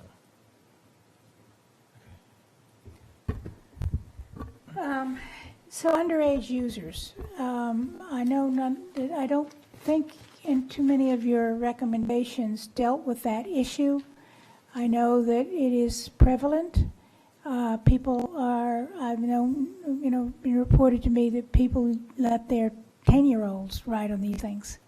And the 10-year-olds weave in and out on the sidewalk, and presumably enforcement will help that. But how is it that a 10-year-old is going to be fined? So the account's not in the 10-year-old's name. When Well, we that's first. what- That's when- correct, and I want to make sure that the the person who parents, is, who allowed that is actually fined. I mean, to me, that's a very serious violation. Yeah, so what we did when we first started seeing in the first 2 weeks evidence of this, we met with the Brookline school system and we said, is there a way that we can send out a mass communication to every parent, legal guardian, whoever's within contact of any Brookline school system students from beep all the way up to seniors in high school? And they said, if you draft a letter, we can send it out. So we drafted a letter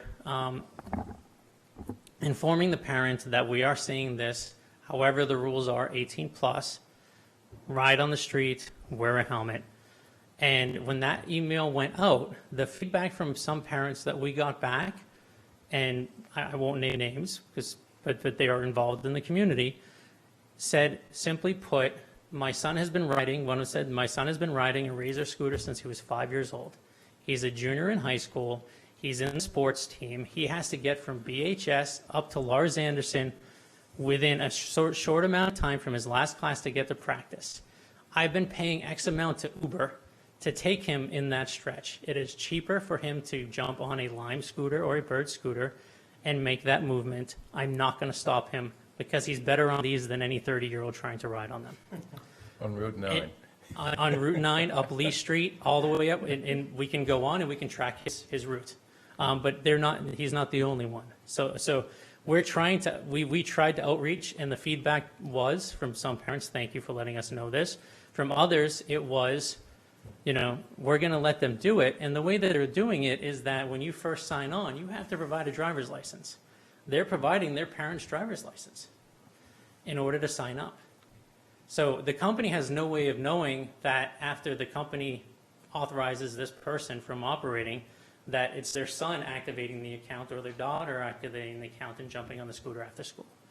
So hopefully the goal is with enforcement. They must be able to think of some way to prevent this. So the best way is through enforcement, to move them off if seen by a police officer. There's numbers on the scooter. The officer can write that down, write down the time of day, provide that to us or the company directly, and then the company can go back and find out whose account it is and hold them accountable. But it involves community involvement in that process. And what happens when the enforcement, the officer sees a child on a, and I'm not talking just about 16-year-olds, you need to understand this, I'm talking about 10-year-olds, 11-year-olds, 12-year-olds. I mean, they don't even know the rules of the road. And presumably a 16-year-old might have taken driver's ed and at least has some knowledge. But I think that's the other thing, is that they don't have a lot of them don't have driver's license.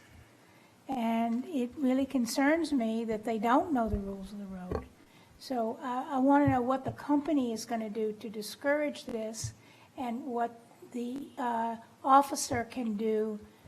You say give tickets. Can they, what kind of fine is it? Can they really give a ticket? Well, I didn't say give a ticket, I said move them off of the scooter. And we have reports from the chief that he's provided to us that says that on this day, they're tracking what their officers are doing with relation to the pilot program. And officers are, when they see minors or who they suspect to be minors, they're moving them off of the scooters. They're saying you're not supposed to be on that. It's End your 18 ride. plus, end your ride, and go about your business. Now, the link there is that we want, hopefully to make is that officer then notes the time, location, or even just the time and the scooter number that's on there and says and communicates that back to us. Well, but it seems to me that, again, this is an important public safety issue, and we ought to have that somehow that ought to get reported back to the company so that they can institute their, 3 strikes and you're out policy against the person whose account is used to borrow the scooter. I mean, that's really the only fair thing. I mean, I don't want to penalize kids and parents for, but on the other hand, I do want to keep the public safe. And I think that that's, inconvenience convenience has to come secondary to public safety. I agree. And what we'll do is we'll double back with the police and ask them to make that extra step so we can communicate that to the company. Let me just add one thing. It seems to me that using someone else's license in a manner like this is probably illegal. And maybe if that's true, maybe parents ought to be informed of that. That it's not just a question of, we don't think you should do this. But, there are serious consequences if you allow your child to fraudulently use your license plate to engage these services. So, Mr. Hernandez? Sure. I'm sorry, did you have something? No, I was just going to say that that's a question for town council Yeah. or the police. That's all I was suggesting. Yeah, so first of all, thank you. Thank you. I know this is, especially piloting something new is never easy, and certainly not something which impacts as many folks in town as this already has as a pilot. So thank you for that. Thank you for taking feedback. Thank you for proposing solutions that incorporate that feedback, and then working already with the operator that we have operating right now to actually implement those solutions. Those that you can just sort of implement right away. I think that's fantastic. understanding that that no number of solutions will please everyone, right? And there'll still be some folks who are not pleased by the result. As it relates to safety, I just want to say, there are bicycle accidents, and there have been bicycle deaths around in our area, and I don't recall any calls to get rid of bicycles as a result of it. The calls were rightfully to actually make our roads better and safer, to actually institute protected bike lanes and other safer forms of transportation for those folks who are using a more efficient, more cost-effective, and less polluting form of transportation, not to get rid of those forms of transportation. And so I'd like, as part of this, for us to, as a board and as a community, to really rethink our approach to supporting transportation on bikes and now on scooters in a really safe, efficient way that protects those riders. And I mean, I think this is a small number, but you can imagine even 2 motor vehicle on scooter accidents that potentially could have been 2 deaths, right? And that it's really important for us to think about making sure that transportation for those folks that are choosing this option, which I think is a viable option based on the information I've seen so far, understanding that we have a long way to go in this pilot, and then also we've got some thinking to do after it's over, looking at all the data you're going to share with us. I think that we've also got to think about what our roadways look like as part of this. I know you do all the time, but for us to engage in more robust conversations as a board about providing that kind of infrastructure for people that are on bikes and also who will be on scooters potentially. I want to make 2 comments. First, in regards to sort of the data that you'll report to us, and ultimately how each of us will be adjudicating the success or failure of this pilot program. I want to add to the mix information about where rides are starting and ending. One of the reasons that I picked up that this pilot program was originated, in addition to the sort of 3 that you highlighted at the start of the presentation, was giving another transportation option to those who, for any number of reasons, affordability sort of being top of mind. This pilot program might give them an option. They can't afford a car, they can't afford T-Pass, and this is something... They might not have a state-issued license. Exactly. And one of the reasons I voted for this initially was this was another sort of tool in the toolbox. So in addition to knowing if rides are starting and stopping at schools, for example, to get at the underage question, I'm interested to know if rides are starting and stopping at Brookline Housing Authority properties. And it's an inaccurate proxy for what I'm asking, but given the privacy restrictions that we're under, it's all we got. So that type of thing is interesting to me as well, in addition to the question I asked before about MBTA stations and bus stops. So that's sort of bucket number 1. Bucket number 2 is I heard you talk about coordination and conversations with the Parks Division of DPW and the Police Department. I would also encourage you to be in contact with other town departments or quasi-town departments that have users that are on scooters. So I'm thinking of Department of Diversity, Inclusion, Community Relations, again, hearkening back to the point I just made. The Housing Authority, again, back to my first point. The school department, the list goes on. I think I want to make sure that everything we're doing in regards to rules for this program, but also our assessment of success or failure, takes into account everybody's point of view, and particularly those who might be closer to some users. I think economic development of Division of the Planning Department is also important, and some of our neighborhood associations and commercial area associations. So let's get everybody figuratively into the same room and feeding information into a central repository, and you are that central repository. No, I agree wholeheartedly, and I'll just let you know, I'll just mention that, so when we went over some of these recommendations, especially relating to the sidewalk, I coordinated with Sarah Kaplan, who's our ADA coordinator, and she was very supportive of those recommendations as well. When we first started the pilot, we reached out to Brookline Housing Authority and we put them in touch with each company. And as one of the requirements for the company to do outreach, we asked for them to coordinate with BHA to do outreach to those communities. And also, we instructed them that we wanted to see, as part of their deployment each morning, scooters left outside BHA family locations, not the senior locations. We had requested not to put them in front of the senior locations. So they are deploying in those locations. So we should have some good data on origin and destinations at some of those locations as well. And we did the same thing. We put the companies in touch with Caitlin Starr from DICR for the same purpose.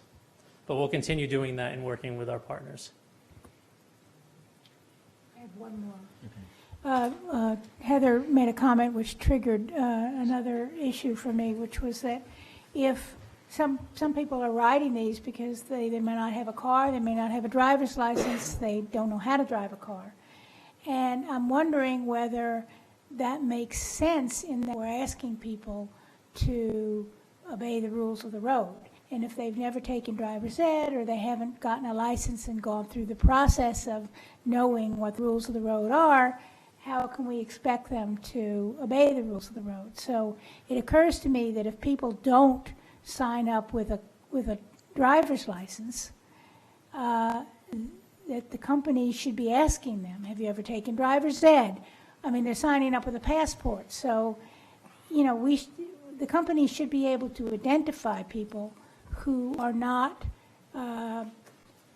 proficient in or not educated in understanding the rules of the road. And if the company is not going to take that on, I mean, taking it on by an app to me isn't taking it on, but then, you know, we need to mandate that something happen in those situations. So I think that they should prospective riders should present evidence that they understand what the rules of the road are, driver's license. And if they don't have it, then they should be mandated to take some sort of class or some sort of, you know, education, driver's ed, or if the companies themselves are going to give people education about the rules of the road, that's fine, but that should happen, it seems to me. So for the pilot, we can look to do that. However, once state law changes, again, I'll go back to the legislation. It does not, none of them require, similar to bikes, require a learner's permit or a driver's license coming out of the state requirements. So long term, it very well could be that that requirement goes away because we, you know, with respect to what the states require. In the short term, I can certainly have that discussion with the companies, and if they have any comments, they're free to come up and comment on that in terms of, you know, doubling down, especially on education, in-person education for those that are signing up without a driver's license. Although I will note one of the benefits of this program was that it was trying to reach people who do not drive or do not own a car and give them another option. And That's fine, but if they're going to be on the road, they should know the rules. I understand many millennials do not have a driver's license, do not intend to get a driver's license these days. There are many people, you know, BHS that do not take driver's ed because they plan to live a life where they live in urban centers where they do not need to know how to drive, and that's why we use the in-app education. But basic rules of the road in terms of stopping at stop signs are well known, you know, to anybody, whether they've gone through driver's ed or not. But point is well taken, and I'll ask the companies to double down on it. Can I just say briefly, I don't think such a requirement is necessary and may be discriminatory. I would also, I would favor a lot of education, and I think as people become accustomed to using these devices and operating on the road, you learn through experience. But the reason we have a licensing requirement for motor vehicles is because you get up to such a speed that you literally can kill someone. These scooters may injure either the rider themselves or, you know, if there is a collision with a pedestrian. But the risk to human life is more prevalent with motor vehicles than they are with bicycles or these devices. And so it's a different standard. And more prevalent with bicycles than scooters. Well, that's because there are more bikes. No, bikes Yeah, are we'll have pretty to see what fast. happens in the future. Can I suggest one other data point? I'd like to know how many teachers use currently or would use scooters. There's a lot of talk around town that, teachers can go to school. We don't need parking in our schools because teachers can ride their scooters or bicycles to school. I mean, I think that's ridiculous. But I would like to know whether we have some data on whether teachers think that is a practical alternative, either currently or, with some adjustments in terms of their, responsibilities. So if it's okay with you, I'd be remiss if I did not say that we should poll all employees, not just single out the teachers. The teachers kind of get sensitive with that when we discuss TDM. So if you want, we could definitely poll all employees within the town, both on the school side and the town side, to say, if this was available, would you utilize it for commuting purposes? I do know, I have heard from employees that take the commuter rail to Fenway. They walk up to St. Mary's and grab the closest scooter to come to town. Oh, they don't do it in the rain, but they do it when it's, okay weather.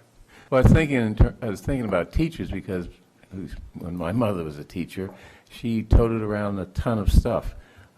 So it'd just be interesting to me to know whether currently, that's the viable option for that segment. But I agree. We want to look at all all employees. So, any other questions? Anything else? We don't have to vote on this, of course, but I appreciate the update. Yep. And, So if you want, in terms of direction for implementing these or not, should we put it on your August agenda where you can formally say move forward with digital corrals, move forward with this? Or is this something that I should just move forward with based on the license agreement? I thought you'd just move forward with it based on the license. Sounds good to me. I mean, does anyone think otherwise? Well, I believe that you should, rather than request, you should mandate, because if we mandate, we'll have a much better idea of whether the measures that you're taking are actually working. If you request, it's, some people may not hear the request, or the companies may not be as forthright in explaining them. So to me, a mandate is better in this situation. I'm fine to mandate. As a bureaucrat, I love mandating. Okay, thank you. Okay, in the same vein, next item on the agenda is the question of approving an interim operating agreement with Skinny Labs, Inc., doing business as Spin, to participate in the Brookline e-scooter pilot program. Are you going to introduce this? This was, so you'll remember that Spin did their presentation to you some time ago, and the board decided to hold voting at that time. It was supposed to be voted on at your last meeting. I was sick, so it was delayed again. However, Skinny Labs, better known DBA Spin, has met all the requirements. Just quickly, of the license agreement. They had actually applied back in March before we went public, but we wanted to vet them because we had been working with Bird and Lime since August of last year, and Bird and Lime were already outreaching to community groups. We had already vetted them by the time the launch of the e-scooter pilot program took place. So when Spin submitted their application to be the third and final company, we began the vetting process. We discussed, we reviewed their application to make sure they met all of the requirements, the insurance requirements, the liability coverage and requirements. And then we asked for references of communities where they are operating. They provided 4 references. We checked with those references. And then because when somebody provides a reference, they generally provide the best, a person that will sing their praises. I contacted other communities where I knew they were operating in similar size to Brookline, and asked them for their feedback on Spin as an operator as well. And all the feedback from the ones they provided, as well as the ones I contacted, were very favorable as a company. They have a history of being very responsive as a company to working with the community to implement the changes throughout the process based on what's happening. As you saw, every condition or recommendation that I had, SPIN had already launched and was able to do. And they also have a different business model, and this is a unique model that I think if you go back to one of our original 3 reasons why we were doing this, one of it was to allow and test out different companies with different business operating models within the town to see what works for Brookline, not what works for Austin, Texas, or Santa Monica, but what works for Brookline. And SPIN is a subsidiary, I don't know the full legal term, of Ford Motor Company, and they use 100% workforce of W-2 employees. So they do not use gig employees at all. So when there is a report of a a scooter that is blocking a sidewalk, or when the scooters are deployed in the morning, that's all done by their employees who they have a relationship with. If we get a report midday that a scooter is blocking a handicap ramp, they have the ability to send an employee to go respond to that, not using gig employees, which typically means you put a bounty out there that says if you're one of the employees that work for a different company, we'll give you $20 or $30 to go remove that scooter or bring that scooter back from Cambridge and put it back into Brookline. So it's a different business model. It's one that I believe is going to be more responsive, and it's one that, quite frankly, I'd like to test out within the Brookline market to see if they are more responsive than the other companies, because we do get complaints sometimes that the other companies aren't as responsive. However, SPIN, Ashley is here from SPIN and can answer any of your questions that you have. Todd, could I ask a question? Is this exact same operating agreement? Yes, it is the exact same operating agreement. My understanding is that we have to treat all licensees on the same even footing. We cannot require one company to do more that we don't require the other companies to do, unless there's a reason legally that they're not being responsive, et cetera. But all of the recommendations that you presented apply to the current agreement. Yeah, correct. So they will apply to Bird and Lime, and should SPIN get approved, they will apply to SPIN as well. But like I said, SPIN is already able to launch these from day one. And Bird and Lime have agreed to follow these provisions. So you'll see can't where really I had mandate it, but they have agreed. So you'll see where I had that they have the capability. If they have the capability, they're going to be launching them. Right. If not, then they're developing the capability. Right. And if they don't launch them or develop the capability, that will be remembered in any future expansion of the program. I would imagine it would.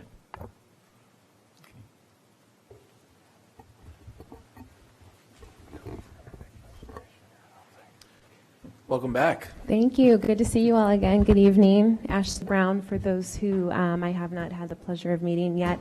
Thank you for having us here tonight. Happy to take any questions. I know I have flooded you with information, presentation, phone calls, but happy to answer any questions you might have. Any questions? How did the Salem launch go last week? From what I understand from our friends at Zaxter, it's gone really well. They've been able to provide a lot of on-the-ground education, tutorial rides, demonstrations. It is a market that is being fully operated, though, through our partnership with Zaxter. Do you know if they're using geofencing corrals? I don't have the specifics, but I'm happy to get that information for you and circle back. Actually, that would be a great thing to share with Brookline.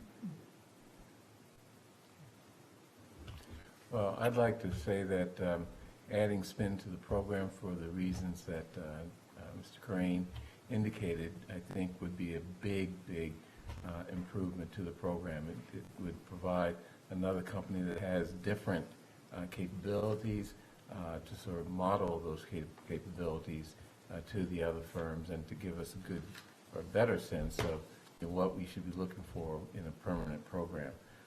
So I haven't heard anything or read anything since your last 2 presentations that caused me to change my view on that issues. in the fact that you're local, and I assume, or I urge you to have a local call center, because you may remember that was an issue at the listening session. Someone calling in a complaint and getting someone in San Diego or someplace. Nothing wrong with San Diego. Or India.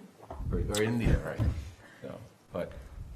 So I urge you to make sure you have local people, not just as workers, but also able to respond to complaints that people have. That's correct. And just a small correction, Chairman Green, we have a 24/7 call center that's based in our headquarters, which is in San Francisco. However, the information is shared with local operations, which is our on-the-ground folks that eventually, hopefully, you all will know by name and face when you see them, because we do hire locally, and all of our staff that will be interfacing with different inquiries will be folks that are on our team.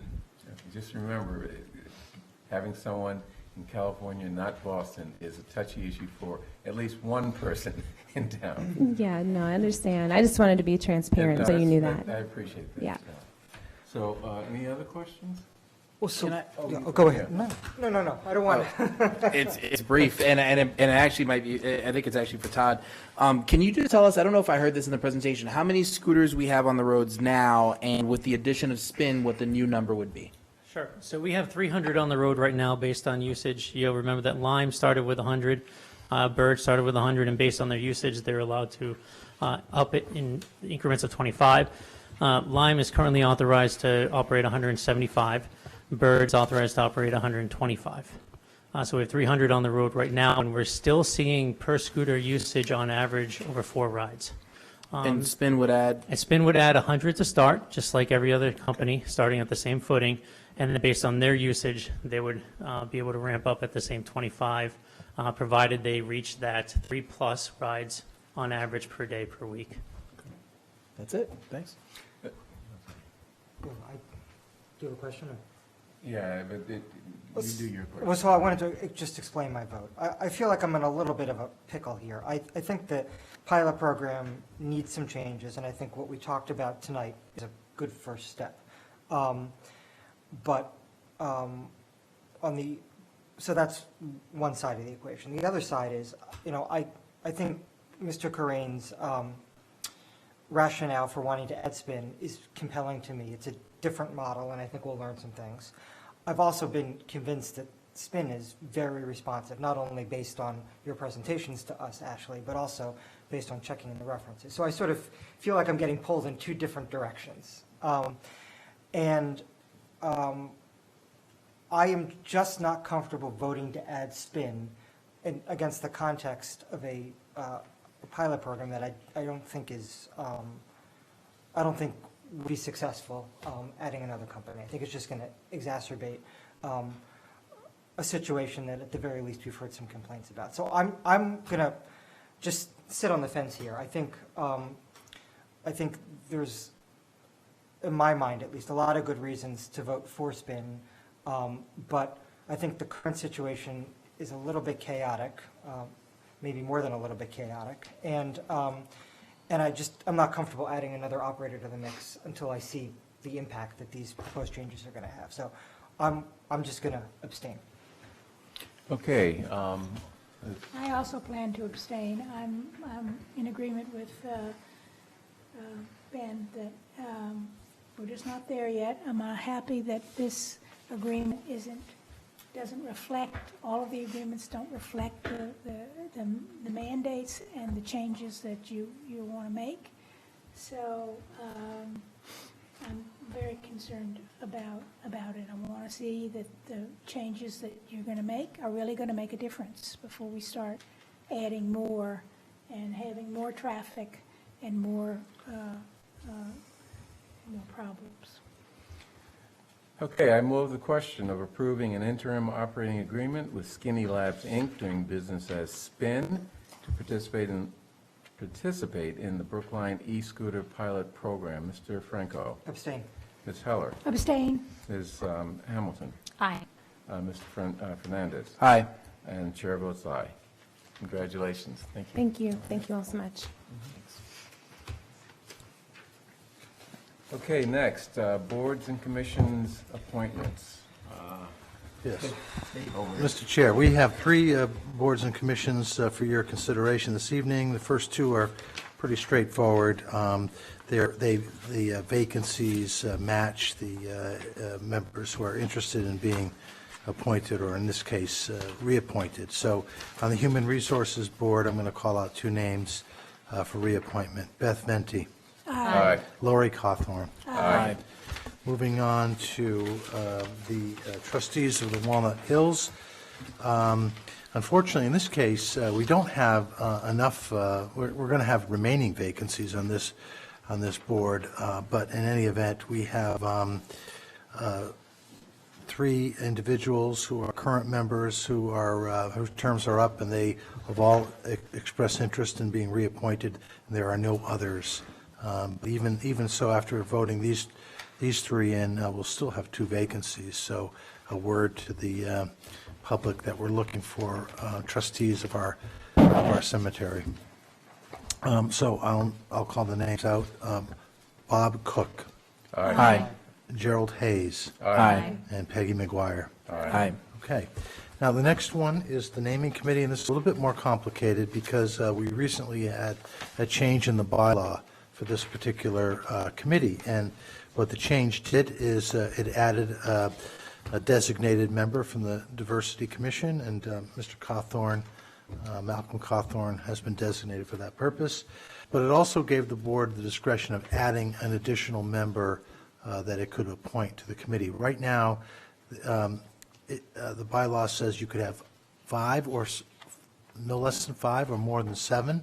Right now we have six, of which the board appoints one. The others are all designated by another board or commission. So I think before we get started, I suggest that the board consider and determine whether or not you will add another member to this board, because it will affect the number of appointments, obviously, tonight. I'd like to move that we add another member, so that 7 members to the board. I guess that's the vote, so. And we retain the alternate slot as well. You must have the, well, let's see, it says, in addition, I'm trying to look at the, I don't think it's even part of the bylaw. it says, in addition, the Board of Selectmen may appoint one alternate member to the committee, and you've done that consistently, so. So that's 3 slots. 3 slots that we vote on. Yes, Yeah. including the alternate, that's right. So, did you take a vote on whether you're not? Not yet. Okay. On favor of 7 slots, Mr. Franco. Aye. Ms. Heller. Aye. Ms. Hamilton. Aye. Mr. Fernandez. Aye. Chair votes aye. Okay, so in that case, you are going to vote for two members to be either appointed or reappointed, and the 4 candidates for this are Ms. Baker, Mr. Friedman, Ms. Kaplan, and Mr. LeBeau. So I'm not sure the best way to handle this. I could either go around the table and announce these 4 names and ask you to vote, or I could just we could just go around and you could tell me that 2 that you're interested. Do you have an Well, opinion how- about that how- process? Just, can I ask one question? Sure. So we're voting on 2, but are we designating one person as the alternate? Or- No, I would suggest you do the permanent first, and then depending on how that went, because the alternate is a candidate for promotion, if you will. So I think we'd have to wait until you took the vote on the permanent member before you dealt So with the, that's 3 members we're voting on. there's 4. No, I mean, 3 slots are filling. 2 permanent, one alternate, that's correct. As I recall, the bylaw doesn't talk about an alternate. Is there some? It does. It says, in addition, the Board of Select Board, I guess, may appoint one alternate member to the committee. May. It's discretionary. I think it's a good idea. It says, and then further, it says, such alternate shall be appointed for a 3-year term and shall be designated by the chair of the committee from time to time to take the place of any member who is absent or unable or unwilling to act for any reason. Okay. All right. So do you have a preference for it. about how you'd like to I gotta go? figure this out. Because I'm going to call your name, so Okay, I don't so think there's why any don't you other call our way. names, and we'll say who the two people we'd like for the, Can I ask one more question? We appoint one member, now we're appointing two, is that correct? Two permanent members, that's correct. And, One we- expiring we- member. We also appoint the alternate. That's correct, So in fact, appointing three people. correct. Correct. okay. I'll go first. No, you're not in order. Mr. Franco, go. I'm sorry, you can go first. Okay. Couldn't tell if you were kidding. I wasn't sure until I thought about it. Okay. I will be supporting Ruth Kaplan and Harry Friedman for the members, and then Joanna Baker as the alternate. Why don't we just do the members first? Okay. Okay. Okay. Mr. Franco? I will support Ms. Kaplan and Mr. Friedman for the members. Ms. Heller? I will also support Ruth Kaplan and Harry Friedman. Okay, Mr. Fernandez? I would support Joanna Baker and Ruth Kaplan. And Chair would support Ruth Kaplan and Harry Friedman. Okay, so that Ms. Kaplan and Mr. Friedman have the requisite votes to be appointed for that vacancy. And then we have the alternate is now, Mr. Friedman is not available for a reappointment because he has been promoted to full member. So I guess you'd have the three remaining members who were. Two remaining. Well, Joanna Baker and.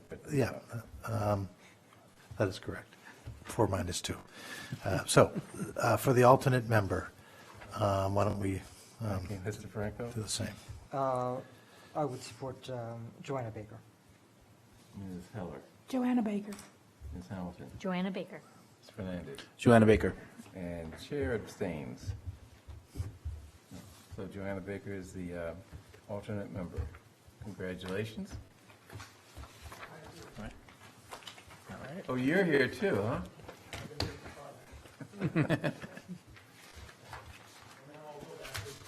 If I'd known you were here, I would have voted. Okay, that wraps up our business for this evening. Move to adjourn. All in favor? Aye? Aye. I hear Aye. all ayes. Oh, boy.